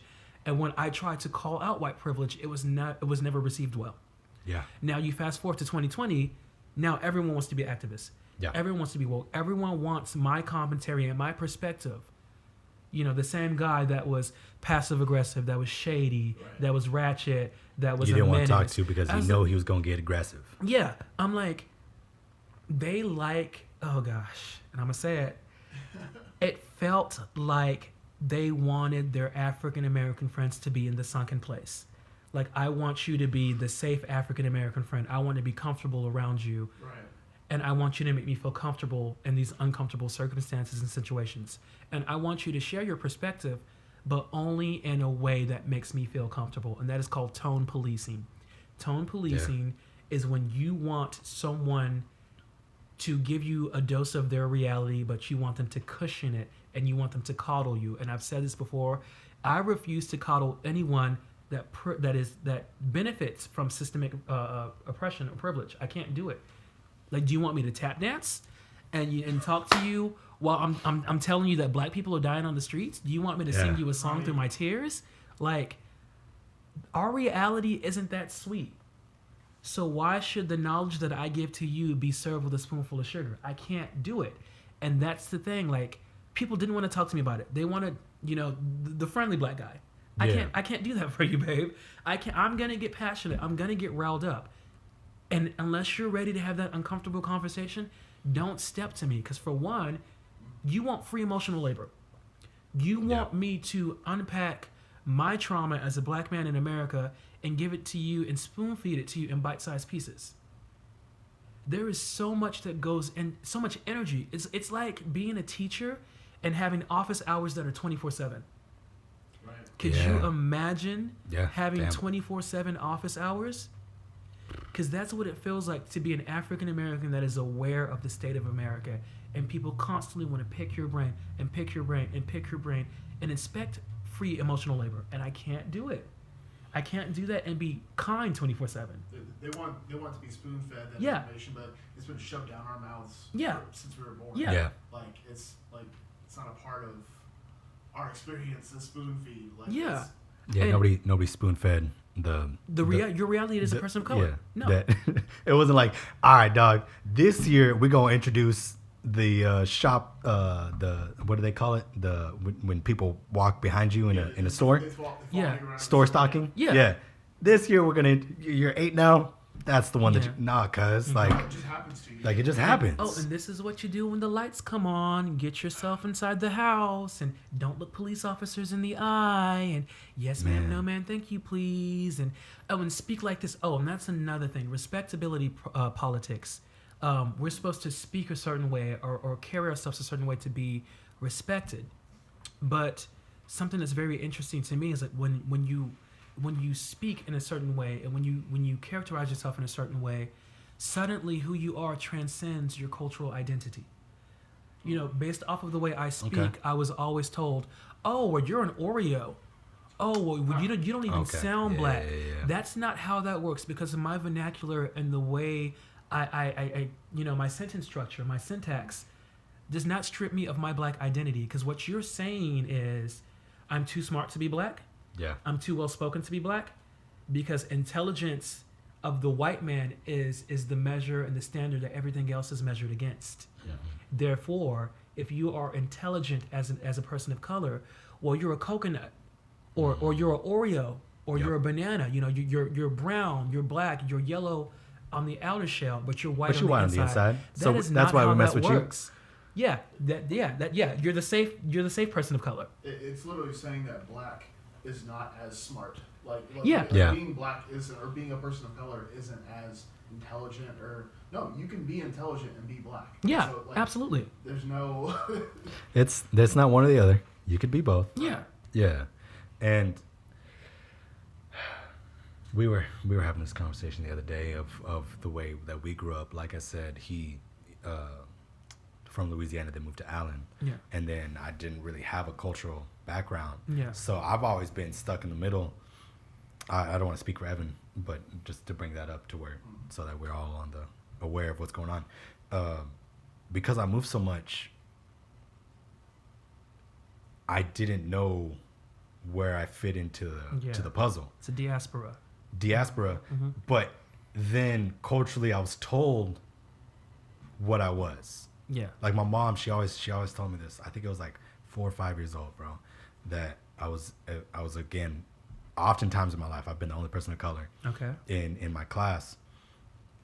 And apparently, I don't remember this, but my mom tells me, she's like, apparently this little boy, it told me something to do school, and I came home, and I told my mom, I was like, hey, what are we doing for our month? And she was like, what you mean? Black History Month. It was February, and she was like, I was like, yeah, like it's Black History Month. What are we doing? And she was like, what? like that like, meme with the lady with the math.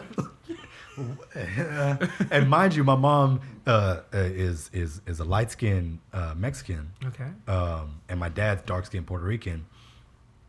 And that's where you get. Yeah. This guy, super, me and my sister both have the shade of my father. So I've been, and like I said, I was token my freshman year of college. I was the only person of color at that school when I was in Washington State. I was one of 3 people of color at my school in New Mexico. It was me, LeBron, and Mario. Yeah.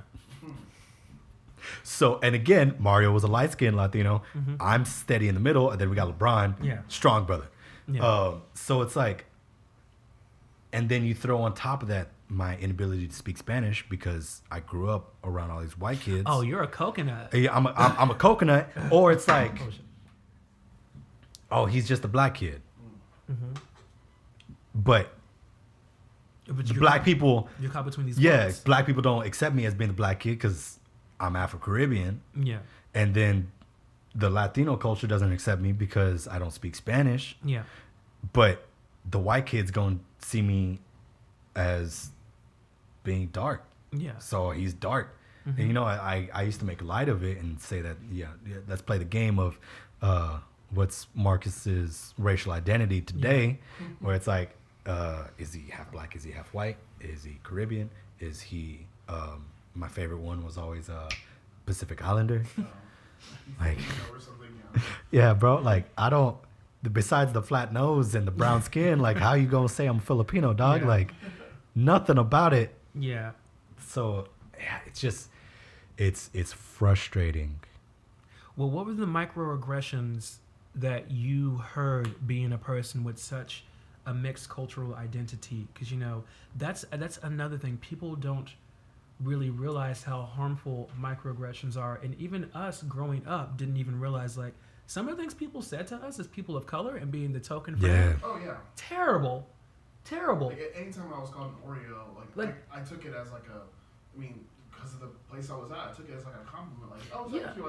I speak properly. Thank you. Yeah, and then you have to unlearn and you have to realize why that was so problematic. So why it was shitty.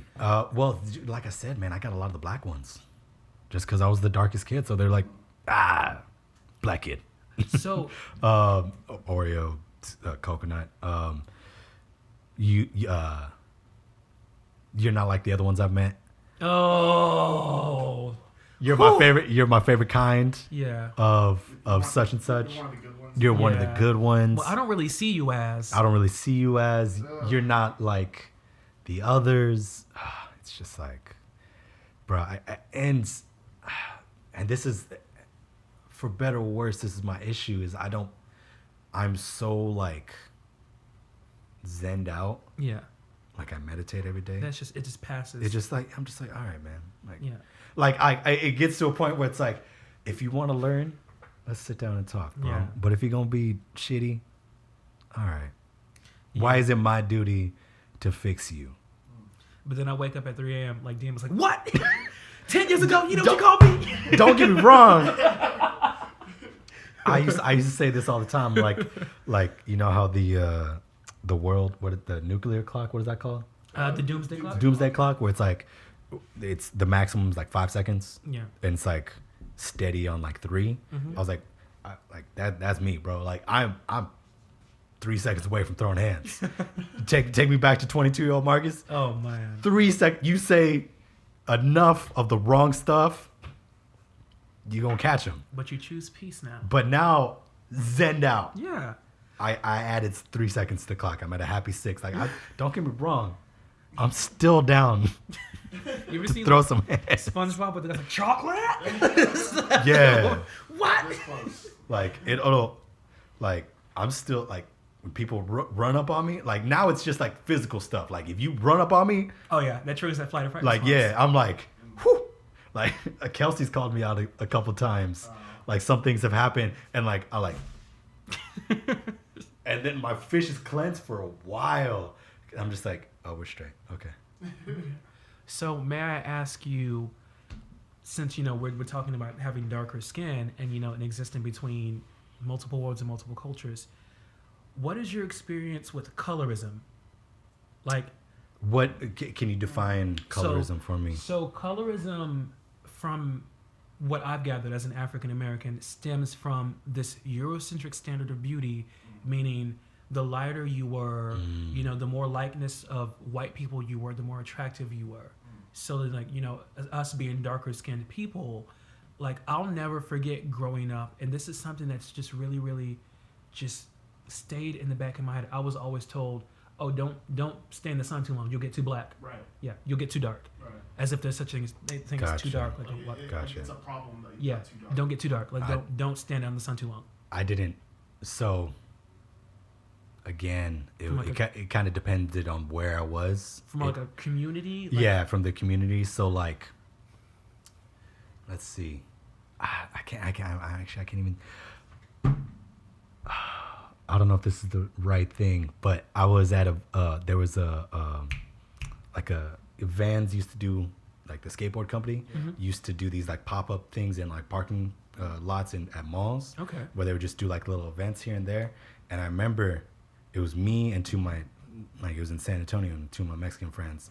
This black dude rolls up on us in a car, and he's like, I don't even remember what he said, but he was like, bro, that's why, man, me and you, our people, we don't mess with this white people nonsense.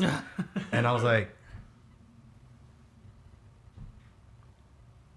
yeah, man, all right. Because he saw his black features. Yeah, he saw a dude that had some similar features, some dark skin as a black man. Okay. He's a black guy, and this is where I get caught between the colorism thing, is because in the Latin culture, it's very, very frowned upon being as dark as I am. Okay. You know what I'm saying? Yeah, Like, that was kind of the vein I was. yeah. But in the black culture, I get the pass because I'm light skinned. That's something. You know what I'm saying? Okay, so when it comes to like being like light skinned in the black community, it's considered like, some people consider a good thing to be light skinned. Yeah. That's the problem. Is that No, something don't get me wrong. I'm not saying it was a good thing, but like, Yeah. because people view light skinned as a better version of black. Right. Yeah. If they saw me against y'all two, I'm the light skinned black kid. Yeah. Oh, he's gonna be a good one. Them two, I might need to worry about. I shouldn't have to worry too much about this kid over here. Because I know for me, like the darker I got, the more aggressive I was perceived.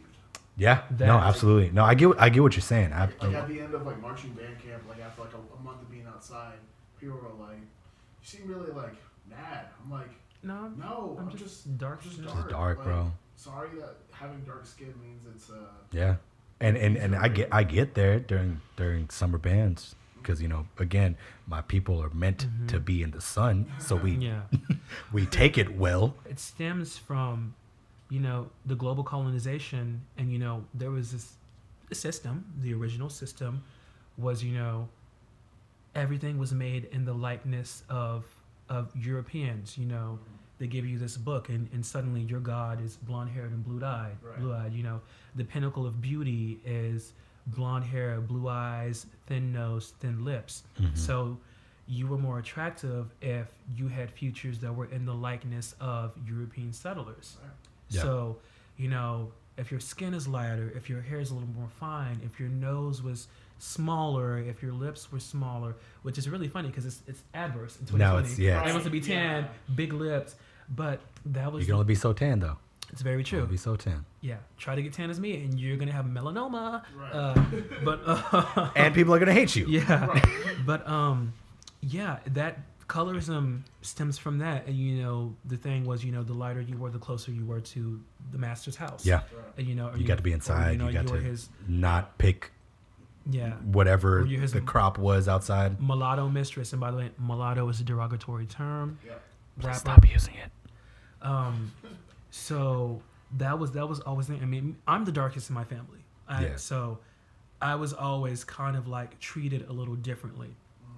Like, but it's very interesting to me that you touched on darker skin being perceived as aggressive, because lighter skin on the other side is being seen as soft and feminine. Yep. And I see this a lot in lighter skinned African American males. Like, oh, you acting light skinned. Ooh, Like, yeah. Right. Like Drake acting light skin, you're acting soft, you're acting. So it's like they're almost emasculated based off of the complexion of their skin. Right.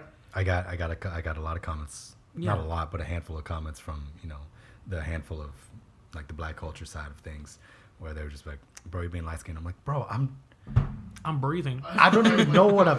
First off, I don't even know like ethnically what I am. Yeah. So Who am I? Who am I? I don't know how mad I should be on Right. that statement, whether you're speaking from ignorance or if I should actually be mad at you because Yeah. that's just a shitty comment. So it's dude.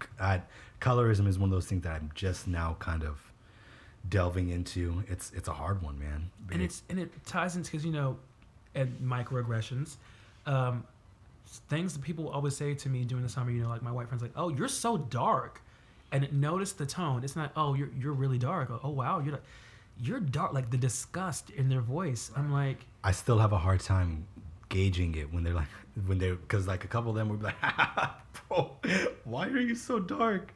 Like, why is this comical? Yeah. Yeah. Like, But like again, in my head, it's like I can kind of like diffuse it. Yeah. And this is where it gets to. It's like, am I diffusing it because I believe that they're a good person, or because culturally I was taught to just accept everything that is said to me? But like in my head, it's like, yeah, that's what happens when I go in the sun. Cause Yeah. right. Yeah. But unlike your skin, where you get burnt. Right. The thing is, if a white person were to get dark, it's like, "Oh, you're so tan." Yeah. Like, You look you good. look good. Like, why is it that way for them and different for us? Yeah.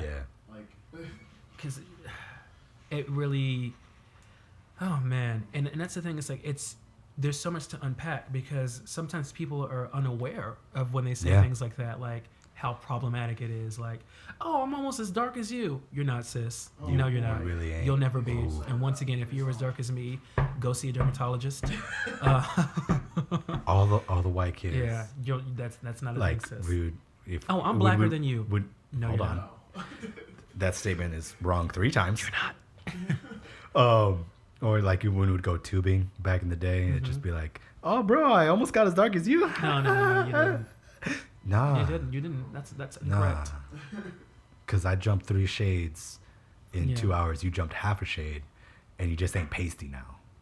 Sorry to break it to you, cuz. I was looking at my tattoos yesterday. See if it's working. I was looking at my tattoos yesterday, and I'll never forget. It was my freshman year, either my freshman or sophomore year. I was like, "Oh, I'm gonna get a tattoo," and someone looked at me in full confidence and was like, "Can you get tattoos? Like, do they make ink that dark? Can you see my eyebrows? Can you see my hair? Can you see the black shirt that I'm wearing? Can you see my facial stubble? So you can differentiate between dark brown and black, right?" So hypothetically speaking, I would be able to get tattoos, right? If you can, I mean, I'm not Yeah. monochromatic. Yeah. Like, I'm pretty sure you can see my eyebrows. Like, peekaboo. Like, I'm sure you can see those. So, Peekaboo. so I'm gonna assume that black ink will show up on my skin, but just microaggressive statements like that, where people don't realize how problematic the things they say are.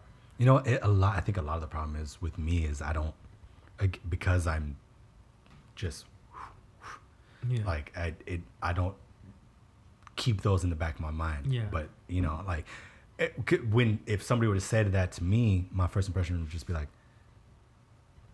well, yeah. And Like at I the wouldn't. time I was like, yeah. Like, I wouldn't think. are you dumb? Yeah. Well, but then also like I could see what they're going from because again, color pops against a white palette better than it does a dark palette. So like in a non-aggressive sense of just like a pure, again, assuming that there is no, those are harmless questions. Yeah. If there's no such thing as systemic racism Yeah. and colorism and all, this. right? That like legitimate concern. Like I know I can't get one of those watercolor tattoos. No. It's not gonna work on my like swamp thing. it's not gonna work. Yeah, like it's gonna fade out because Yeah. your boy takes up too much sun. So like if I think about it in that light, I'm like, oh, is that what you think I was gonna get? No, cause I'm gonna get just the black tattoo. Yeah. I'm gonna get it black and white. And then like in my head, I like to think they'll be like, oh, word, cool. Mm-hmm.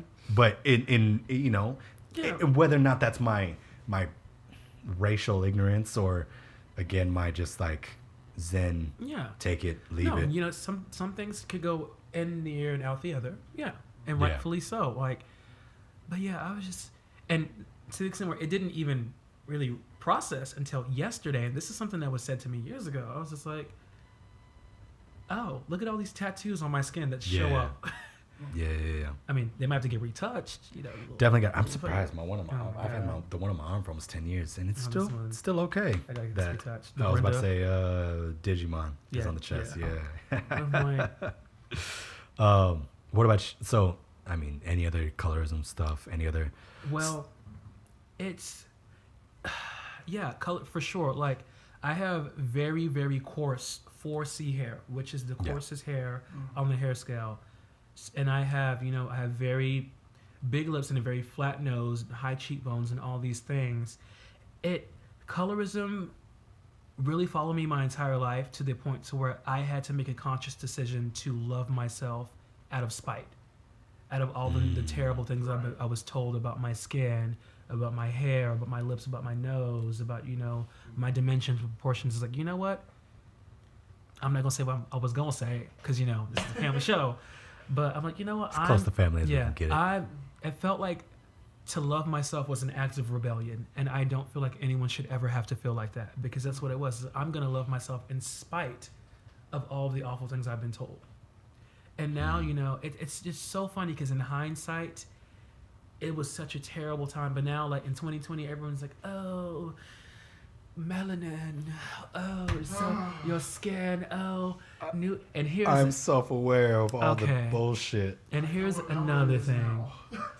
I know, I know what it is now. Yeah, I now understand why you don't burn in the sun and I do. And being fetishized, which is another thing. It's like, oh my Nubian, African Americans, my people. The transatlantic slave trade was predominantly West Africa. Nubia was on the east. Ooh. Chances are you're not a descendant of Nubia. That's hot take thing. coming at you. I am sorry, because that's the thing. My father is Sierra Leonean, and my mother is African American. So when they're like, "Oh, Nubian," I'm like, "I'm Mende. I'm Mende." It's different. I'm Creole. I'm not.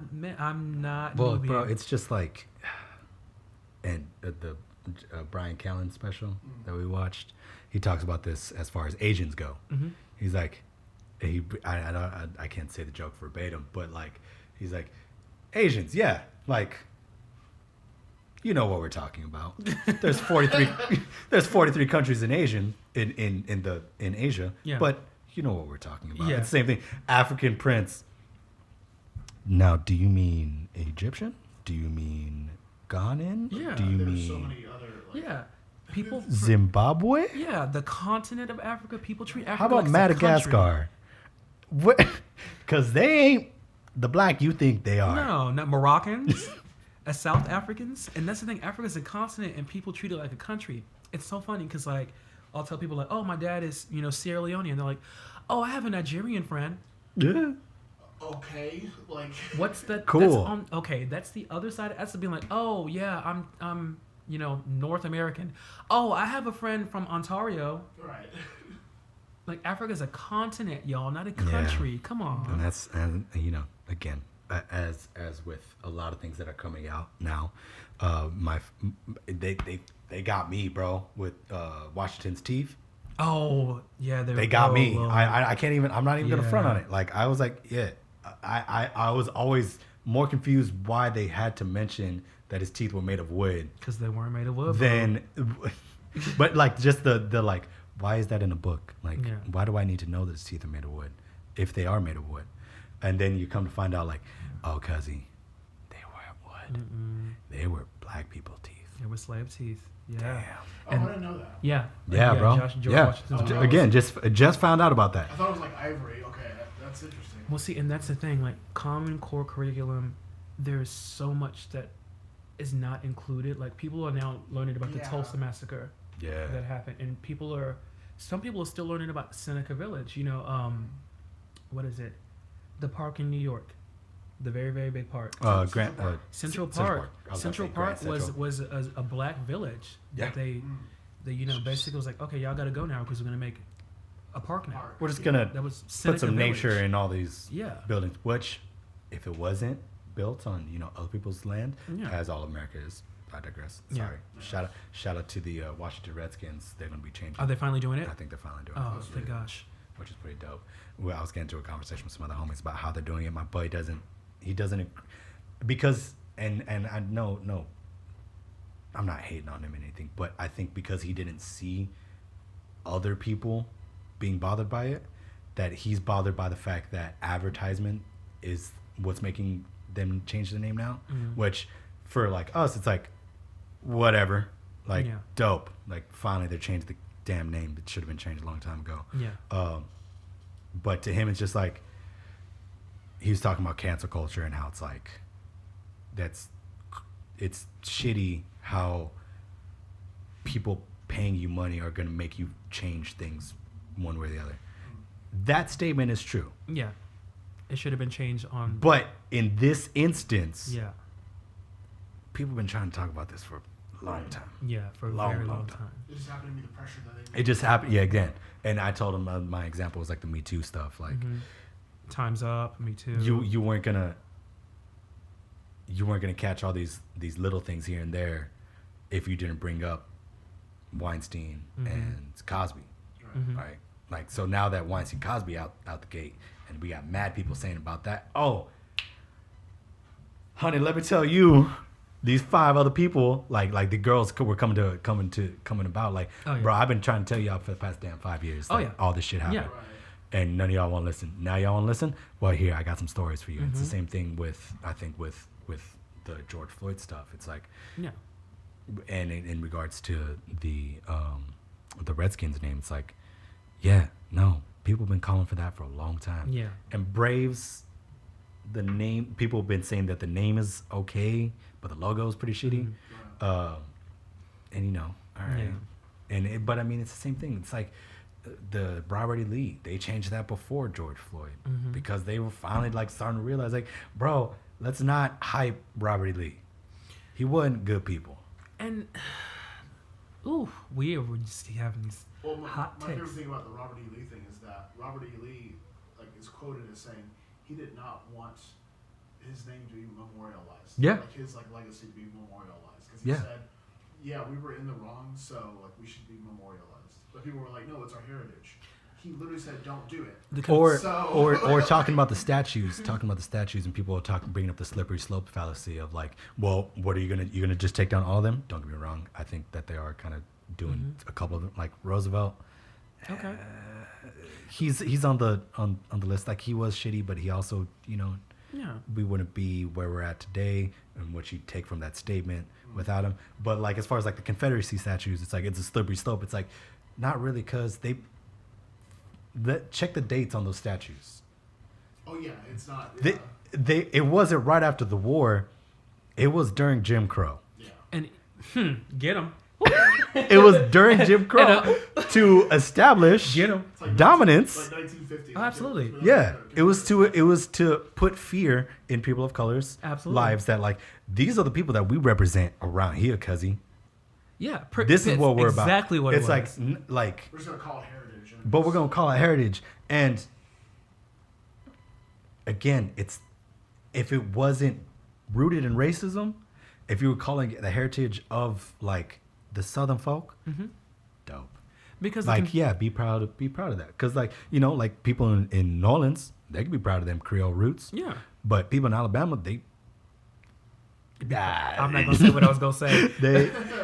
their roots not that great. Well, the Confederacy only lasted 5 years. Right. Shout out. It's like keeping Shout up with the out to Kardashians. everything that's lasted longer than them. Keeping up with the Kardashians. Outkast. Oh yeah, Outkast last like 10 years. And, like, Kanye's good records. Kid Cudi. Amber Rose's bald fade. why don't we have a statue of that? Right? Just Bro. Amber Rose's bald head. Like I'll take it. Shoot. like give me a statue of Big Boy and Andre 3K. Shoot. it's just like 5 years, and you're like, this is our history. I'm like, you're really gaslighting there, aren't you? History of what? Cuz it's not good. It's not good. And you lost. Yeah, you lost. Second place. The only American thing that got second place, if we're going to keep a tally of wars. Yeah. And people are just like, oh, my heritage. I mean, and kind of going back to like what we were talking about teaching like the right things in school. Like there are so many topics that we don't cover because we want to cover like Eli Whitney invented the cotton gin. Yeah. Let's talk about Emmett Till instead. Okay, thank you. Like let's Or George Washington Carver. Yeah, let's talk about more important things rather than like these like silly things that happened like years and years ago. Let's talk about things that have actually affected culture and like changed like our history. Harlem Renaissance, Right. all of these things. And that's my big hang up on people like, oh, well, black culture is American culture. I'm like, okay, tell me someone that isn't Malcolm X, Rosa Parks, MLK, and George Washington Carver. Even George Washington Carver. You're stretching. Yeah. that was He their made peanut their butter. golden ticket. Eli Whitney made the cotton gin. I'm like, this is why, because the lessons and the culture of my people are being treated as an elective, as an honors course. Yep. So until this is common knowledge, until this is common curriculum, we need to celebrate Black History Month, which it started as Negro Week, but you don't know that, do you? Yeah, that's tough, man. And this is part of my overall identity crisis, is because, like I said, I've been Black since I was 4 or whatever. I know more about Black history than I do about Afro-Caribbean, Latino. And we got to change that. And we do. Because we got to talk about the Haitian Revolt. There's so much. God. Gangster, bro. Yeah. Gangster. Or the like the intricacies of the Cuban Missile Crisis. Or let's talk about the CIA. Oh my God. Let's talk about the CIA. Let's get into it. Oh my God. That's a whole other episode. But how dirty the CIA has done so many people and so many cultures and so many countries. So many countries. Oh my goodness. Or the why. I do you know what the rule is for people swimming from Cuba and Puerto Rico? Bro, once you touch land, you're straight. Really? Yeah. Okay. But yet, and I'm not trying to take that away because a lot of my homies that's how they got here. But it doesn't apply to Mexicans crossing the border. I didn't. You know what I'm saying? Like that's it gets dicey, yeah. Bro. Like if you made it, you made it. Let's figure out how to do it legally. But and that's the thing. It's like once the Cubans get here, and the reason why that's set up over there is because of who's the the homie from Cuba, the dictator, Fidel Castro. Fidel Castro. Like during Fidel Castro, wasn't that during Kennedy? Oh yeah. Yeah, right. And Kennedy, like, again, say what you will about him, he was pretty down for the culture, mostly. So it was kind of like an asylum. Yeah, it was an asylum thing where, Okay. again, as far as our knowledge, let me preface everything that we have said today with I have an associate's degree in bro history and bro science and bro health.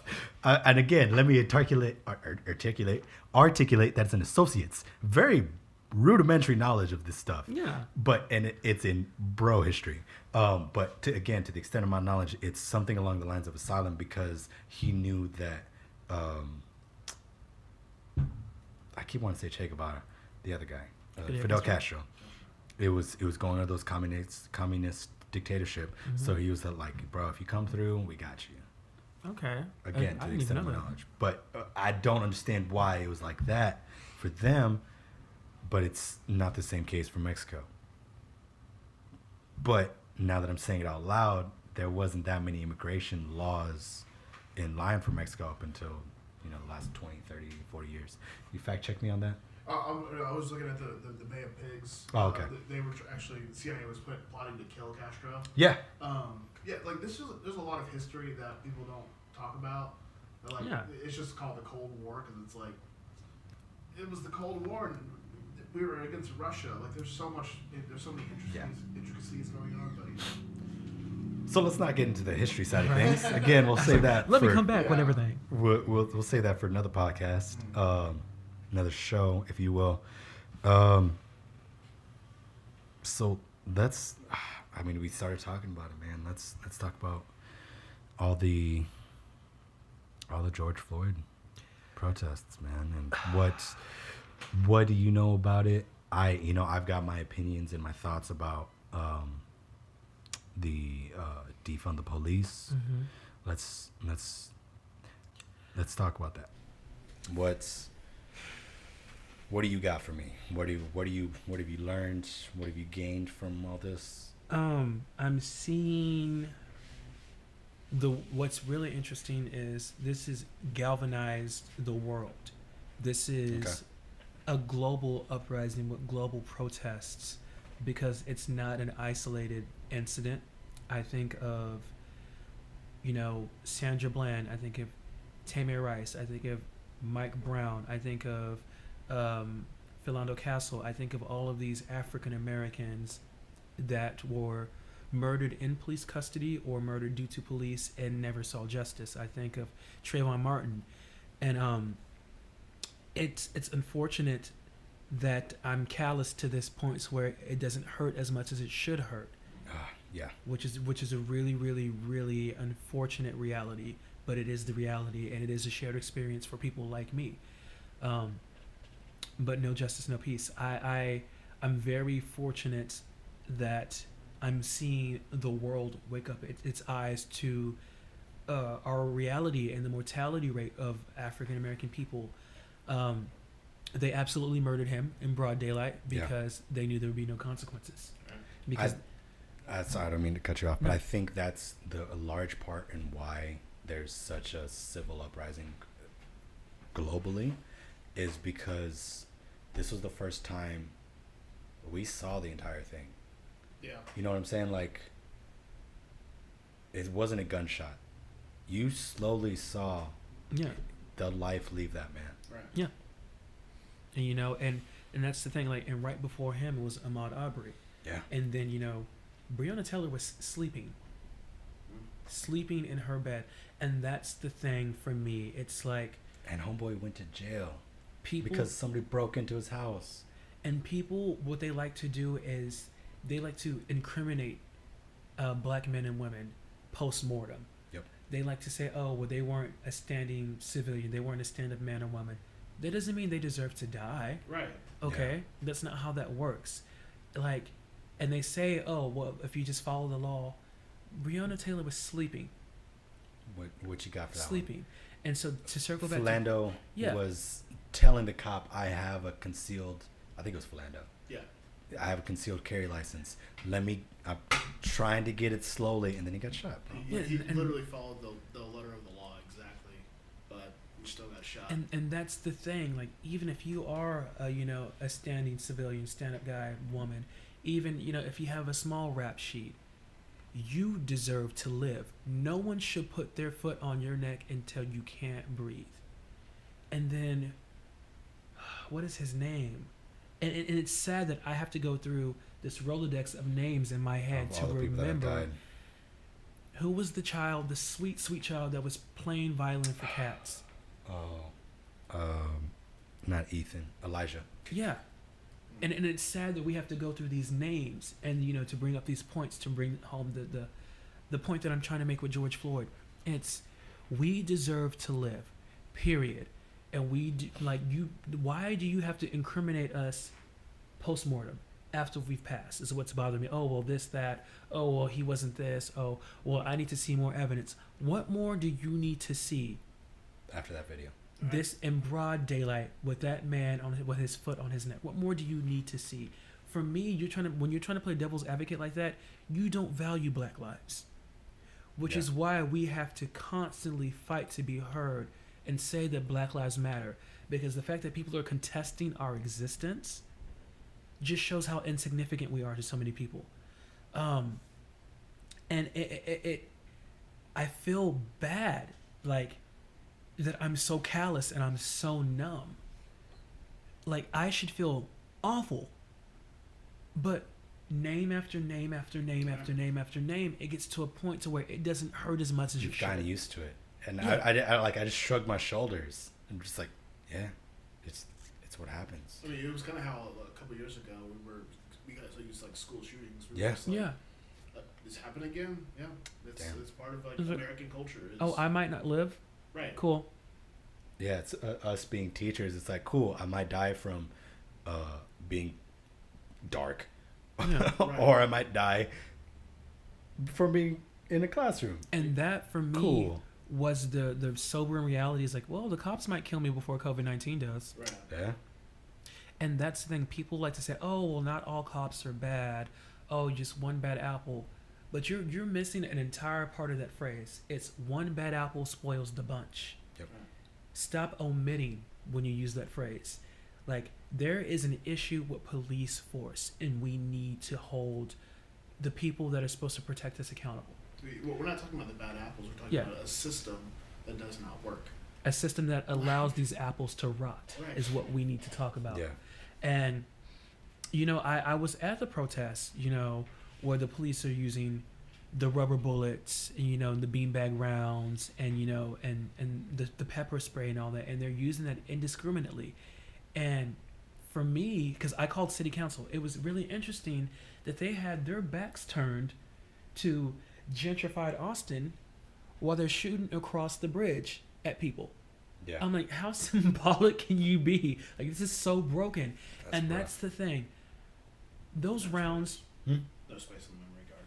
Oh, word. Yeah. Like there's no need for that. There is no need for these tools that enable brutality. Like, there's no need for any of this. So I absolutely believe the police force needs to be defunded, and those funds need to be reallocated to public health. They need to be reallocated to teachers. They need to be reallocated to housing and development. The Austin ADP's budget is like $430 million.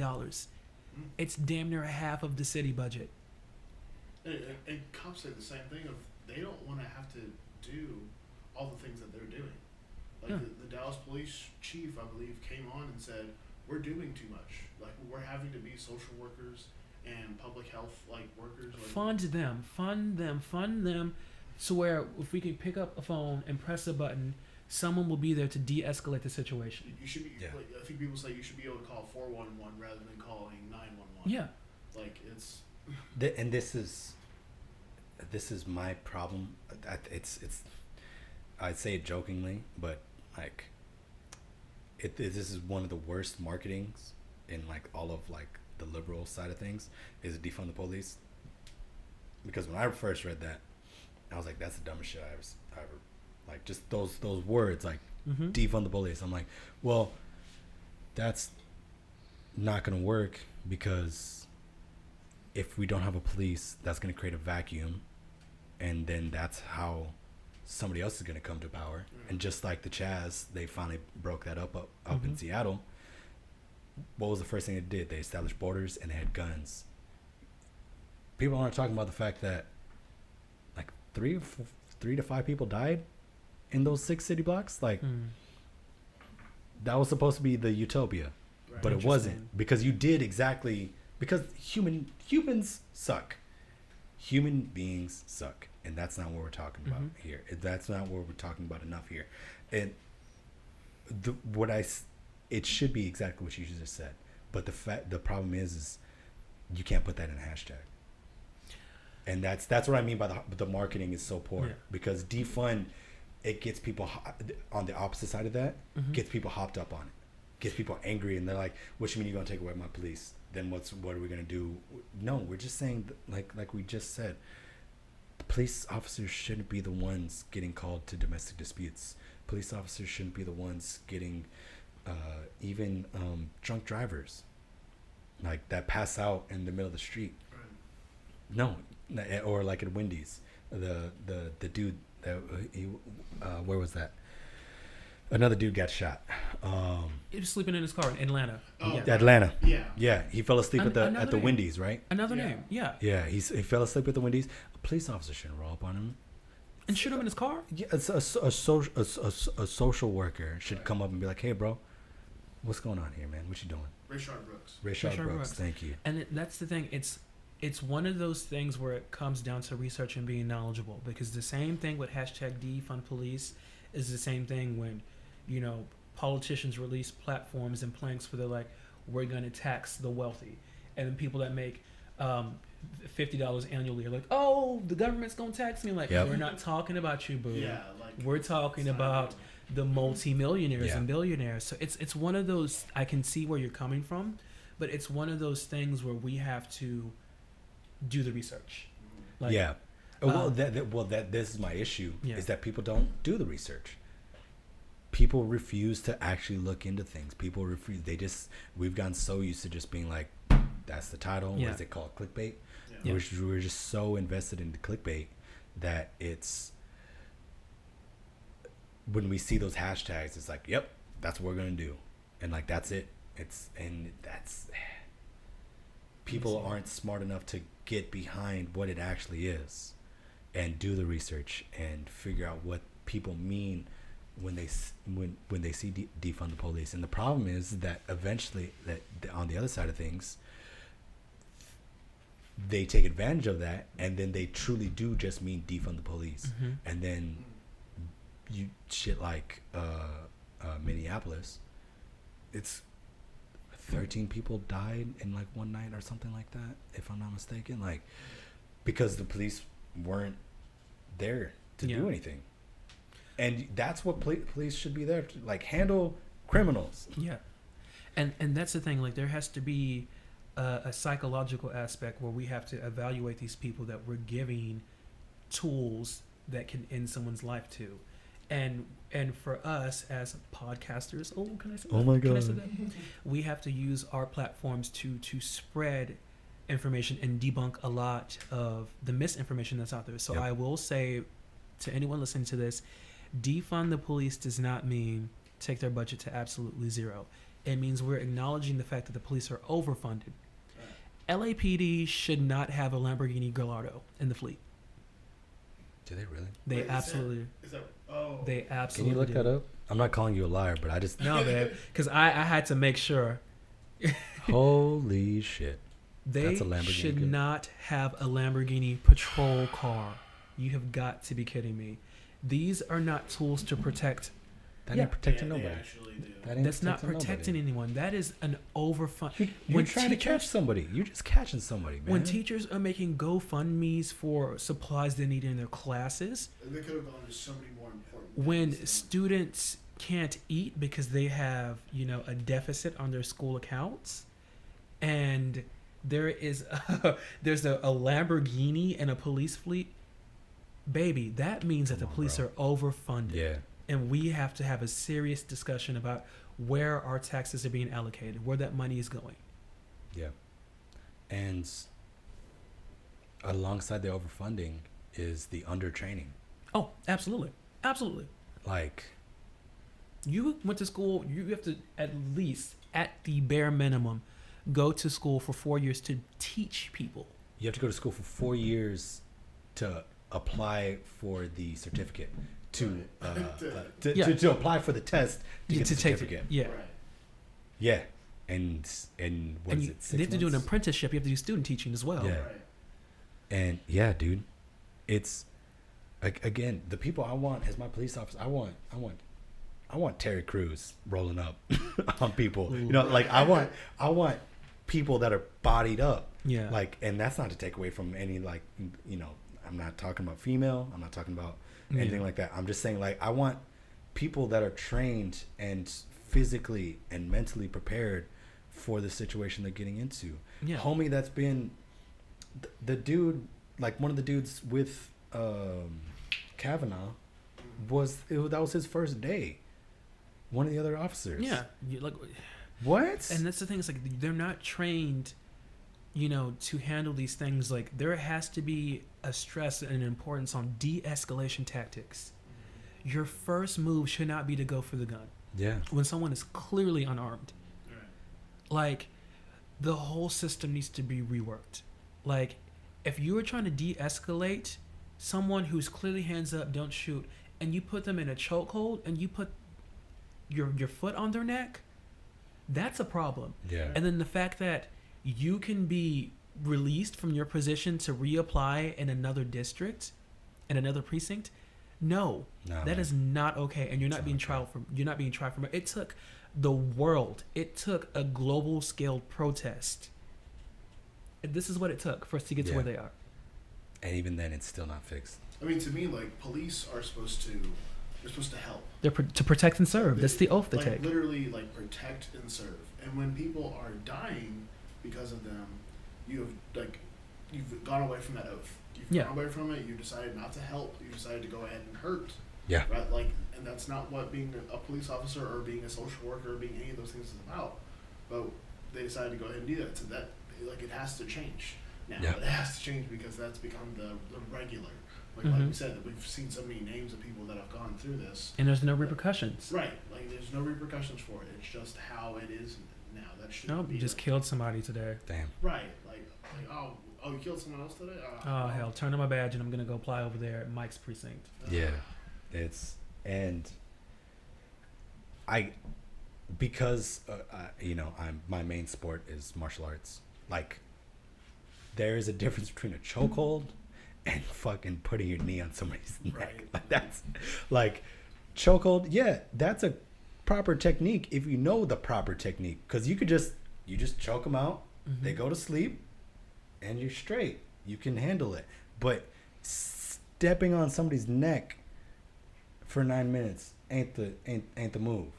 Right. Like, pulling for the gun ain't the move. No. Like, there is, shout out to Andrew Yang. I low-key still wish he was running. But he had said that he wanted all police officers to be purple belts in jiu-jitsu. Interesting. Oh, okay. Yeah. That would be, yeah. You know what a purple belt is? It's a black belt that just hasn't put in all that time. Right. Like, you to get a purple belt, at least 3, 4, 5 years to get there. I like right? that. But you know what you're taught to do? Proper chokeholds, proper arm bars. Mm-hmm. What happens if someone tries to get you in chokehold? What happens? Like, you know what I'm saying? Like, Yeah. you have ways of, like, control. Like, people that do jiu-jitsu are so relaxed because they know that they can control the situation that they're in, as long as they're not being stabbed. You know what I mean? Some Like, people, they like escalate the situation by doing things they shouldn't be doing. Yeah. Either pulling their gun or, like, putting them in a chokehold when it's, like, not appropriate. Yeah, you didn't. Yeah. You should have been trained to I'm not here defending the chokehold. I'm saying that it is a legitimate technique, but the problem is if it gets to that point. It's just been too misused. It's just been too misused. It's that's not your go-to. Like, Yeah. Like, hey, bro, like, maybe just do, like, just wrap him up. Does that work? Maybe if he's getting wild? No? Okay, let's move up to the chokehold. Not just be like, throw his ass to the ground and yank his neck back. Like that's come on, man. And it's a lot. There's so much nuance to really for all of these. Like a lot of people are really suggesting. Have you heard of the 8 Can't Wait? No. So there's 8can'twait.org, which is it's 8 progressive policies that people are trying to get. Okay. So I'm looking at it right now. It's the NAACP, they were the ones. Did they endorse as well? They did it, yeah. Because it's the ban of chokeholds and strangleholds. It's requiring de-escalation training, require warning before shooting, requires exhaust all alternatives before shooting. So like try everything else before you even reach for the gun. Duty to intervene. Ban shooting at moving vehicles. Like I didn't even know that was a thing. I didn't know people were shooting at moving vehicles. I couldn't fathom that. Yeah, no, I kind of knew about that one, but I thought the idea was that you're gonna shoot the wheels out. Interesting. Okay. Yeah, that's the intention, but usually it's like I'm gonna go ahead and shoot for them. Yeah, I think what you're supposed to do is shoot the wheels out. Yeah. But I think people are just botting them up in the car. And then comprehensive reporting, because a lot of things they try to slide under the fucking rug. Mm-hmm. There's very few statistics on like police deaths out there. Like it's bad. Yeah, and then like require the use of force continuum. So there's policies out there that people are trying to enact, but as a whole, the system is really rotten. So, like I said, I'm numb, I'm drained, I'm exhausted, I'm calloused. It's really unfortunate to wake up and be made aware of your mortality every day. Like I can't even turn on the news and not be made aware of my own mortality.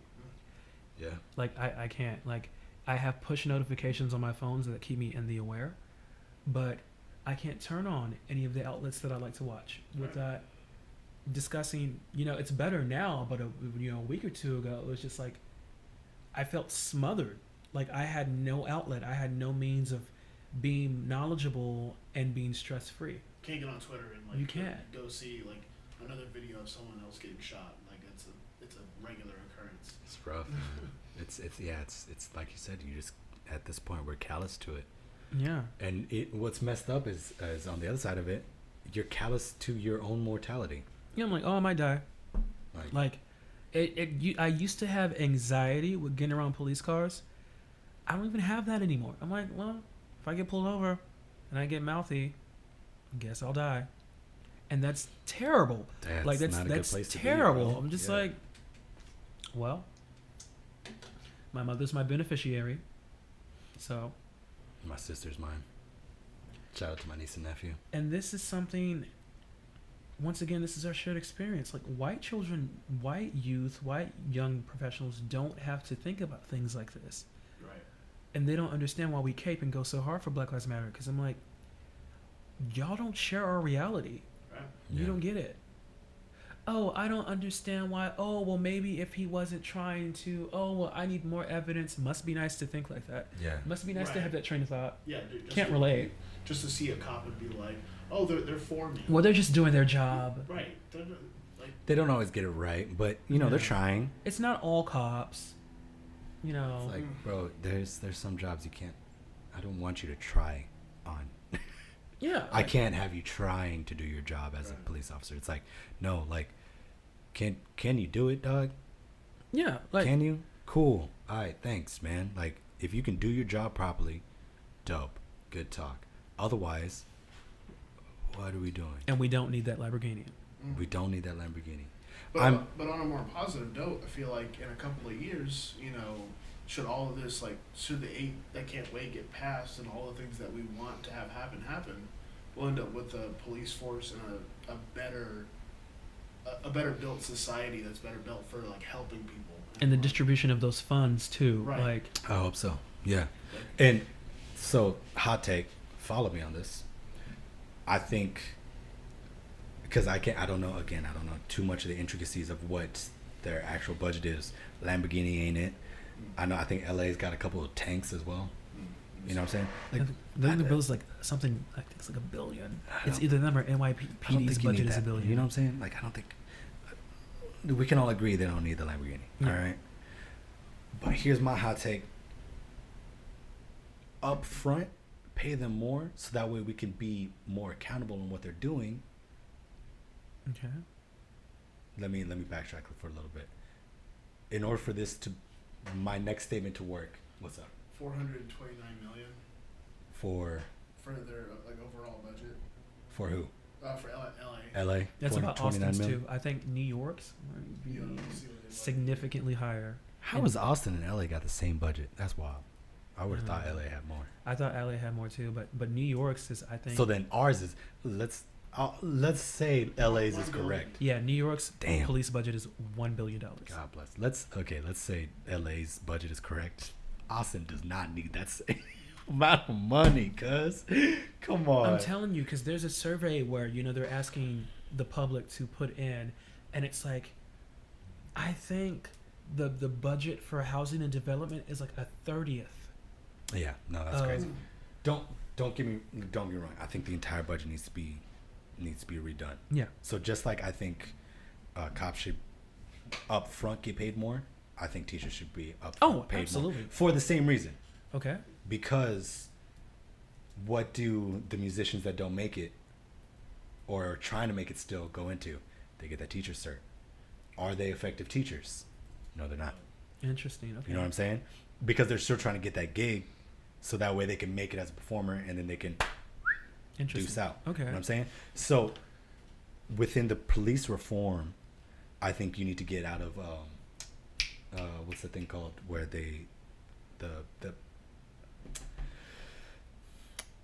the case inside cases. Internal affairs. Internal affairs. Thank you. Internal affairs should not be held by the police itself. It should be a third party. Okay. You know what I'm saying? Like, let's take some of that money from the budget, throw it to a third party, because that's what happens. It's like a police officer isn't going to screw over another police officer. Mm-hmm. You know what I'm saying? Like, that's your people. You're going to look out for your people. Mm-hmm. So that's how they end up getting put into a different precinct. Yeah. So what I'm saying? So let's demonetize a little bit there, throw into a third party. All right, get rid of the Lamborghini. You ain't need that, cuz. That just blows my mind. That's just a flex. Right. You know what I'm saying? Like, I'll let you keep that budget if you can prove to me that it goes towards proper things. The de-escalation training, Right. martial arts training. You know what I'm saying? Like, if they want to go get that training, they have to go pay for that at their pocket. Same thing like you were saying, the teachers need to go pay for their school supplies out their pocket. Like, let's fund them more so that way we can get out the bullshit. You know what I'm saying? I think there are people out there that want to be good cops. I do think there are. I believe that, yeah. But the money, as far as what they're getting paid, doesn't make up for all the things that they have to do. Just like a teacher doesn't make up for everything that you have to do. Yeah. Like, our salary is a 12-month salary. That's a 9-month salary spread out over 12. You know what I'm saying? So that doesn't account for all the weekends that we spend grading papers. Again, I'm not even going to talk about it as a music educator. As just a normal teacher, you spend nights and weekends grading papers, setting up lesson plans, going to all these meetings, so that way you know how to teach the kid that's on the 504. The 504 is the along the lines. Yeah, it's a plan for kids that don't have they don't have a labeled intellectual disability, but it's like almost there. Yeah, those your ADD kids, Okay. the kids that have learning disabilities, dyslexia. It's like that's not a mental that's not classified as SPED, so that's where that 504 thing is, right? But we got to read all those 504s, and tailor our classroom to make sure that those kids are able to learn just as well as the other kids. Are we getting paid enough to do that? No, absolutely not. Mm-hmm. Similar to the police thing, they shouldn't be dealing with social work issues. They shouldn't be going to pull cats out of trees. They shouldn't be going. I know that's like the 80s, but I'm sure that to an extent, like they're in that realm of things that they shouldn't be worried about. You know what I'm saying? Deal with crime. Make sure that people are safe. I mean, to me, if you pay like education and social work more, I feel like the kids that will eventually get into crime, they ain't gonna be there. They don't get into crime because you taught them from a very young age. So then you you taught them financial literacy. You taught them things that will make them a better person later on. Like if we spent more money at an earlier age, on like making those kids better, you end up with a better group of people that aren't as into crime as. And this is what I'm saying with a lot of things, even with COVID stuff. There's more talk there's not enough talk about preventative measures. It's reactionary measures. Okay. You know what I'm saying? Like, if a cop was taking martial arts and he was getting the city was paying for him to take martial arts, he's gonna be able to handle situations a little bit better. You know what I'm saying? If you had to pay $100 a month to go get training to make your job better on your own pocket, or you put that towards your food, which one are you gonna do? You're probably gonna, pay for your food. So that's why I'm saying that the branding isn't on the mark, because again, I don't know the intricacies of what that budget is. It's probably bloated. You could probably cut down a lot of those bills. 426 billion? 438 B or M? M or B? Million? M. Okay. 420 million. It's just, for me, it's just, I get it. What I would do is, like you said, to alleviate some of that pressure, you can make their career set more specialized. Like you said, they don't have to be exactly. They don't have to be the counselor. They don't have to be this or the other. So let's take, the funds that you put into tear gas and Lamborghinis and rubber bullets and beanbag rounds. What's wild is that even the military isn't allowed to use tear gas. Not since the Geneva Convention. Yeah. So why are we allowed to use that on our own people? I would love to know. Interesting. You know what I'm saying? Yeah, like since the Geneva Convention, that's been banned in warfare. So it's like, to alleviate some of that pressure and stress, make their job more specialized. Like, could you imagine how stress-free y'all would be if you didn't have to be teacher and counselor and mother and father? So I would take, the avenue of what police have to do and make it more concentrated, and like you said, bolster that funding for public health and public safety and public services outside of the police force. I still think that budget is still way inflated. I would take, and they don't need to be paid as less as they do. Like, definitely pay them more. Yeah. But come on, damn near $500 million. Like, come on. Yeah, that's what there's obviously a disassociation between what they're getting paid and what the budget is. Yeah. You know what I'm saying? Like, there's something in there. It's the pizza party. It's the pizza party. It's like, the pizza party, can bro. you increase our salaries? You could drive around this Lamborghini. Yes, but my salary. Oh, we got a Lamborghini. We got a helicopter. Honestly, I'm not even gonna. That's probably what it was. It's the pizza party thing. The LAPD's don't give me a pizza party. Notorious for being garbage. Yeah. As like a structure, so it makes sense that they got a goddamn Lamborghini, so that way you can feel good about yourself because you got to drive the damn Lambo. And we have to screen these people too. I think a portion of that mental screening. Like, I'll leave you the budget you got if that means that money's gonna go towards. No, here's this Lamborghini. No. Yeah, like you properly screen them. Right. What's their mental health? What's their mental background? What have they done previous to this? And that's the thing. What training did they go through? Like, there's a reason why there's not that many Navy SEALs. That shit's hard. Right. They have to have the mental aptitude. They have to have the mental aptitude for it, bro. They have to have the physical aptitude for it, and that's just not what's taken into account for the police. No. And you know what? People are going to talk about like the military-industrial complex.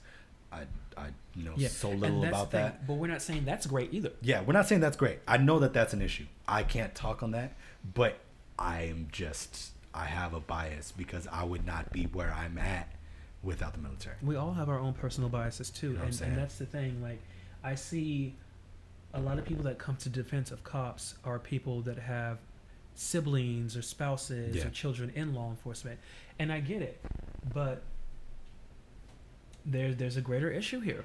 Like, we have to rework our system where people protect and serve us, and they're not protecting and serving us. Like, it's just not good, and we've got a lot of work to do. But what's really interesting is I feel like in this time of global chaos and in this pandemic, we're entering what might be a renaissance, what might be just like a cultural shift. Where do you think it goes from here, dog?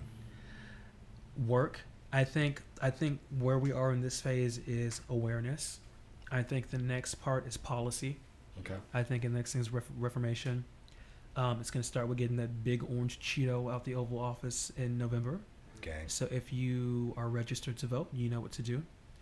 But that ties into... I'm going to pause you right there. Mm-hmm. Do your research. Yeah. Don't just vote blindly. Yeah.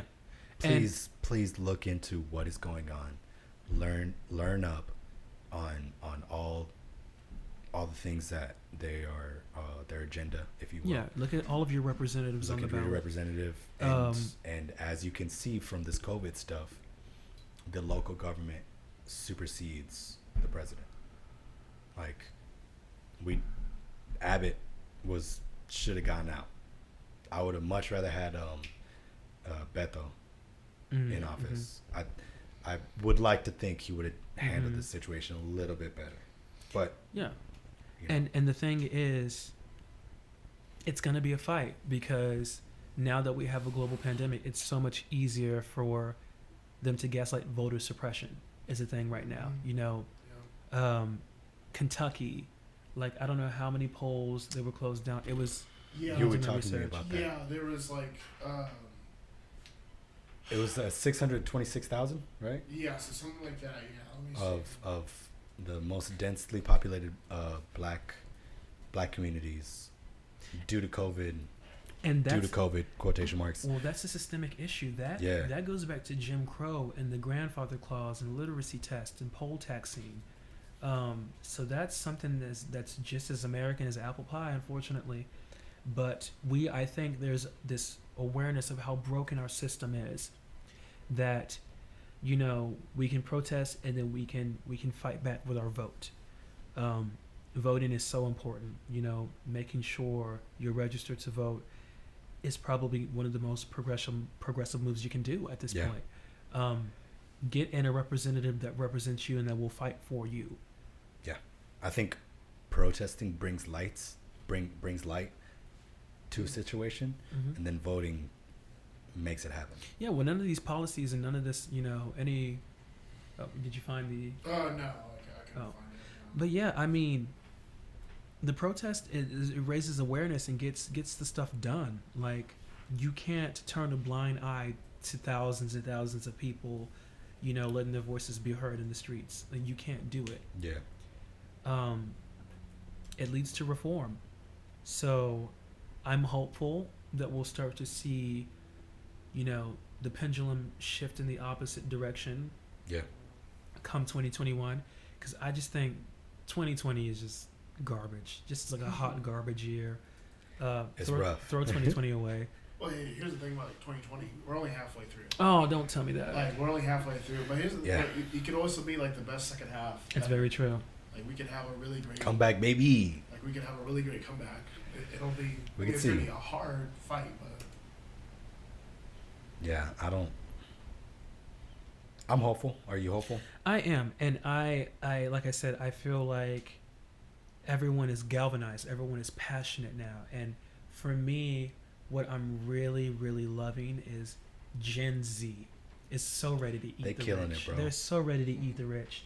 Gen Z refuses to be a generation that's complacent and that is willing to accept things for what they are. Like, us millennials, we had to deal with a lot, but I feel like Gen Z realizes the power in numbers, and they're realizing there's enough of them, and they use their platforms in ways that we didn't necessarily. Like how the whole thing that happened on TikTok, they were like, it was a TikTok that a guy was like, reserve these seats for the Tulsa rally. Right, yeah. And that's the thing. And, you know, you have these K-pop kids, and they're using Twitter, and they're using all of these means to be progressive and be activists. And that it's just so cool because it's the future. Right. Yeah. You know, that's the next wave of fighting back. So shout out to Gen Z, because y'all are really, they realize what they're going to inherit, and they're not going to stand for it. Right. Yeah, they ain't happy about it. No. Gang. So Kentucky went from 3,700 polling places to 200. And there's one place where... 3,700, you said? Yeah, 3,700 to 200. To 200. And there's one in Louisville. It's going to be one polling place for 616,000 people. That is going to take days and days and days. It would take days and days and days. Like, that is voter suppression. Right. Yep. Like, not all people can go vote there. That's straight up. We're back in Jim Crow. That's what that is. That's terrifying. But hey, you got a generation that, like, our generation and Gen Z, we all want better stuff for later on. Like, we all need this to be better. I think our generation got the time. Well, see, but we have to hold ourselves accountable, because the thing is, boomers were progressive. They were the hippie, the wild child age. They were at Woodstock, tits in the mud and hair down to the butt. Like, they were progressive. But the thing is about being progressive is it's not a fixed point. It's not a destination. You have to continue on. Yep. So it's as millennials get older, we have to promise ourselves for the generations after us to remain progressive. Right. Because if we don't, we're no better than boomers. We're not. Right. We can't be old sticks in the mud. I'm all for that. I think we're there. I think we are. I think absolutely. I think it's gonna be a rough ride, but I definitely think we're gonna be better on the other end of this. Oh, I'm going far left. They're like, oh, when you get older, the more you become centrist and right. I'm slide to the left. I am left. Like, I don't see myself, because the thing is, like, when you become a moderate and when you try to become devil's advocate, you're not getting anything done. You're not pushing for reform. You're not pushing for progress. Right. You're trying to be the middleman, and there's no middle ground.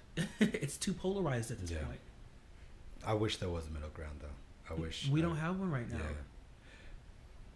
Yeah. I'm hopeful that there will eventually get to a point where there is a middle ground, and we. This is my hot take. I'm sorry. I don't see how anyone is a Republican right now. It's tough, man. I'm sorry. It's tough. Well, this is what I'll give you, and I've been talking to Evan about this. I think a vast majority of people are steady in the middle, and one or two things pushes them from one side to the other. You know what I'm saying? That's fair. The easy one being abortion laws. You know what I'm saying? If you grew up in a household, the stock Christian household where every life is legit, no matter what,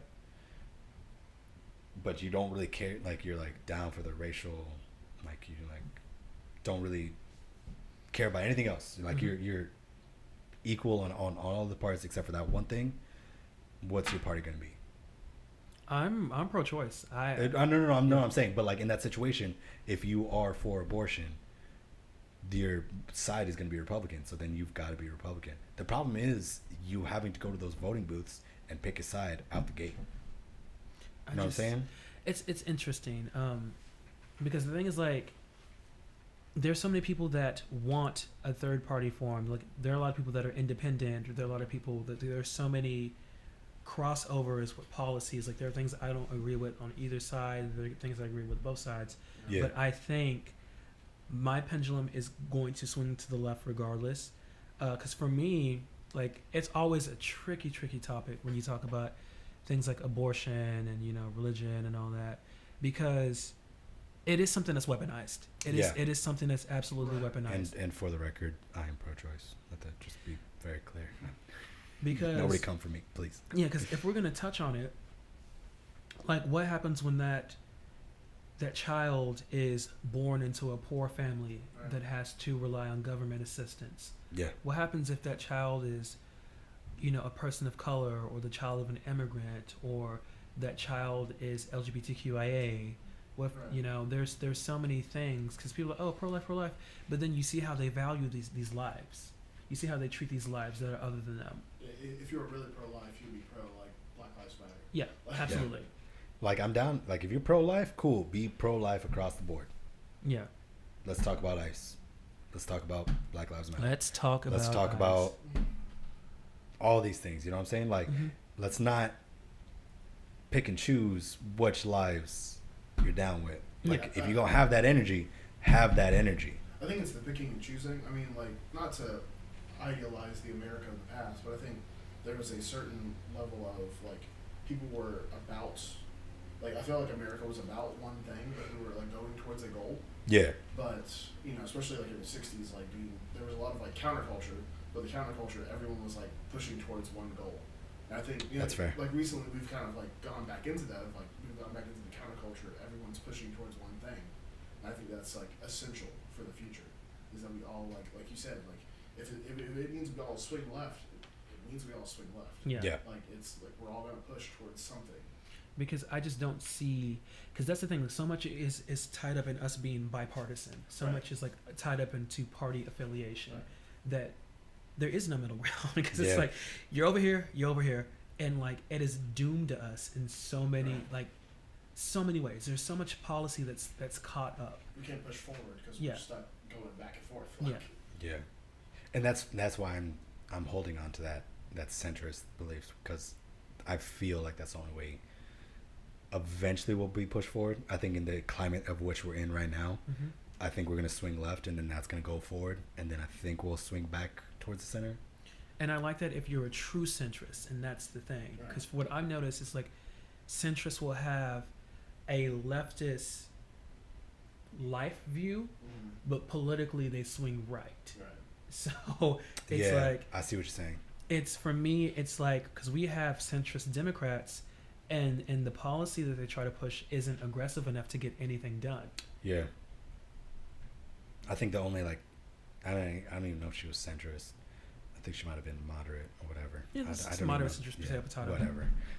Tulsi Gabbard. Yeah. She was the... She was the only one that, like, what she was putting forward, like, okay, I get what you're going for.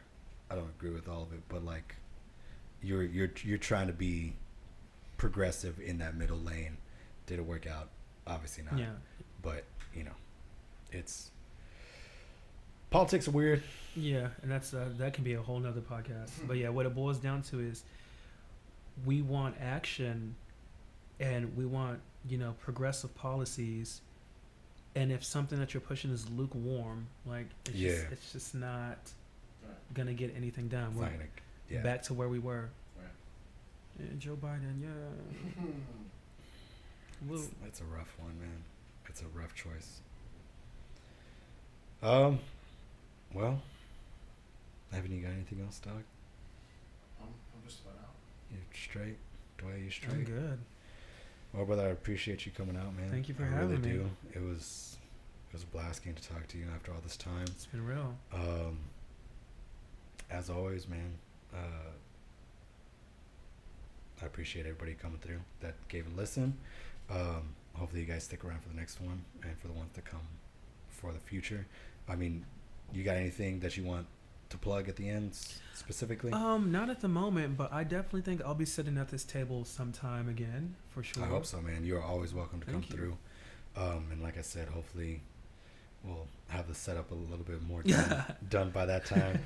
But yeah, so the 8 for 8, what was that again? 8can'twait.org. 8 can't wait. Is that spelled out or numbers? It's number 8. 8. Let me see. Make sure. Trying to do this. We're new with this plugging thing, y'all. So work with us. So make sure. 8can'twait.org. So it's the number 8 can'twait.org. Word. And that's for all the reform that. It's 8 progressive policies that we would like to see enacted. I'll go and put that in the episode description. Dope. Word. Well, I appreciate you coming out, brother, and shedding some light on some personal background as well as some global issues. Yeah. Dope. Take care, brother. All right.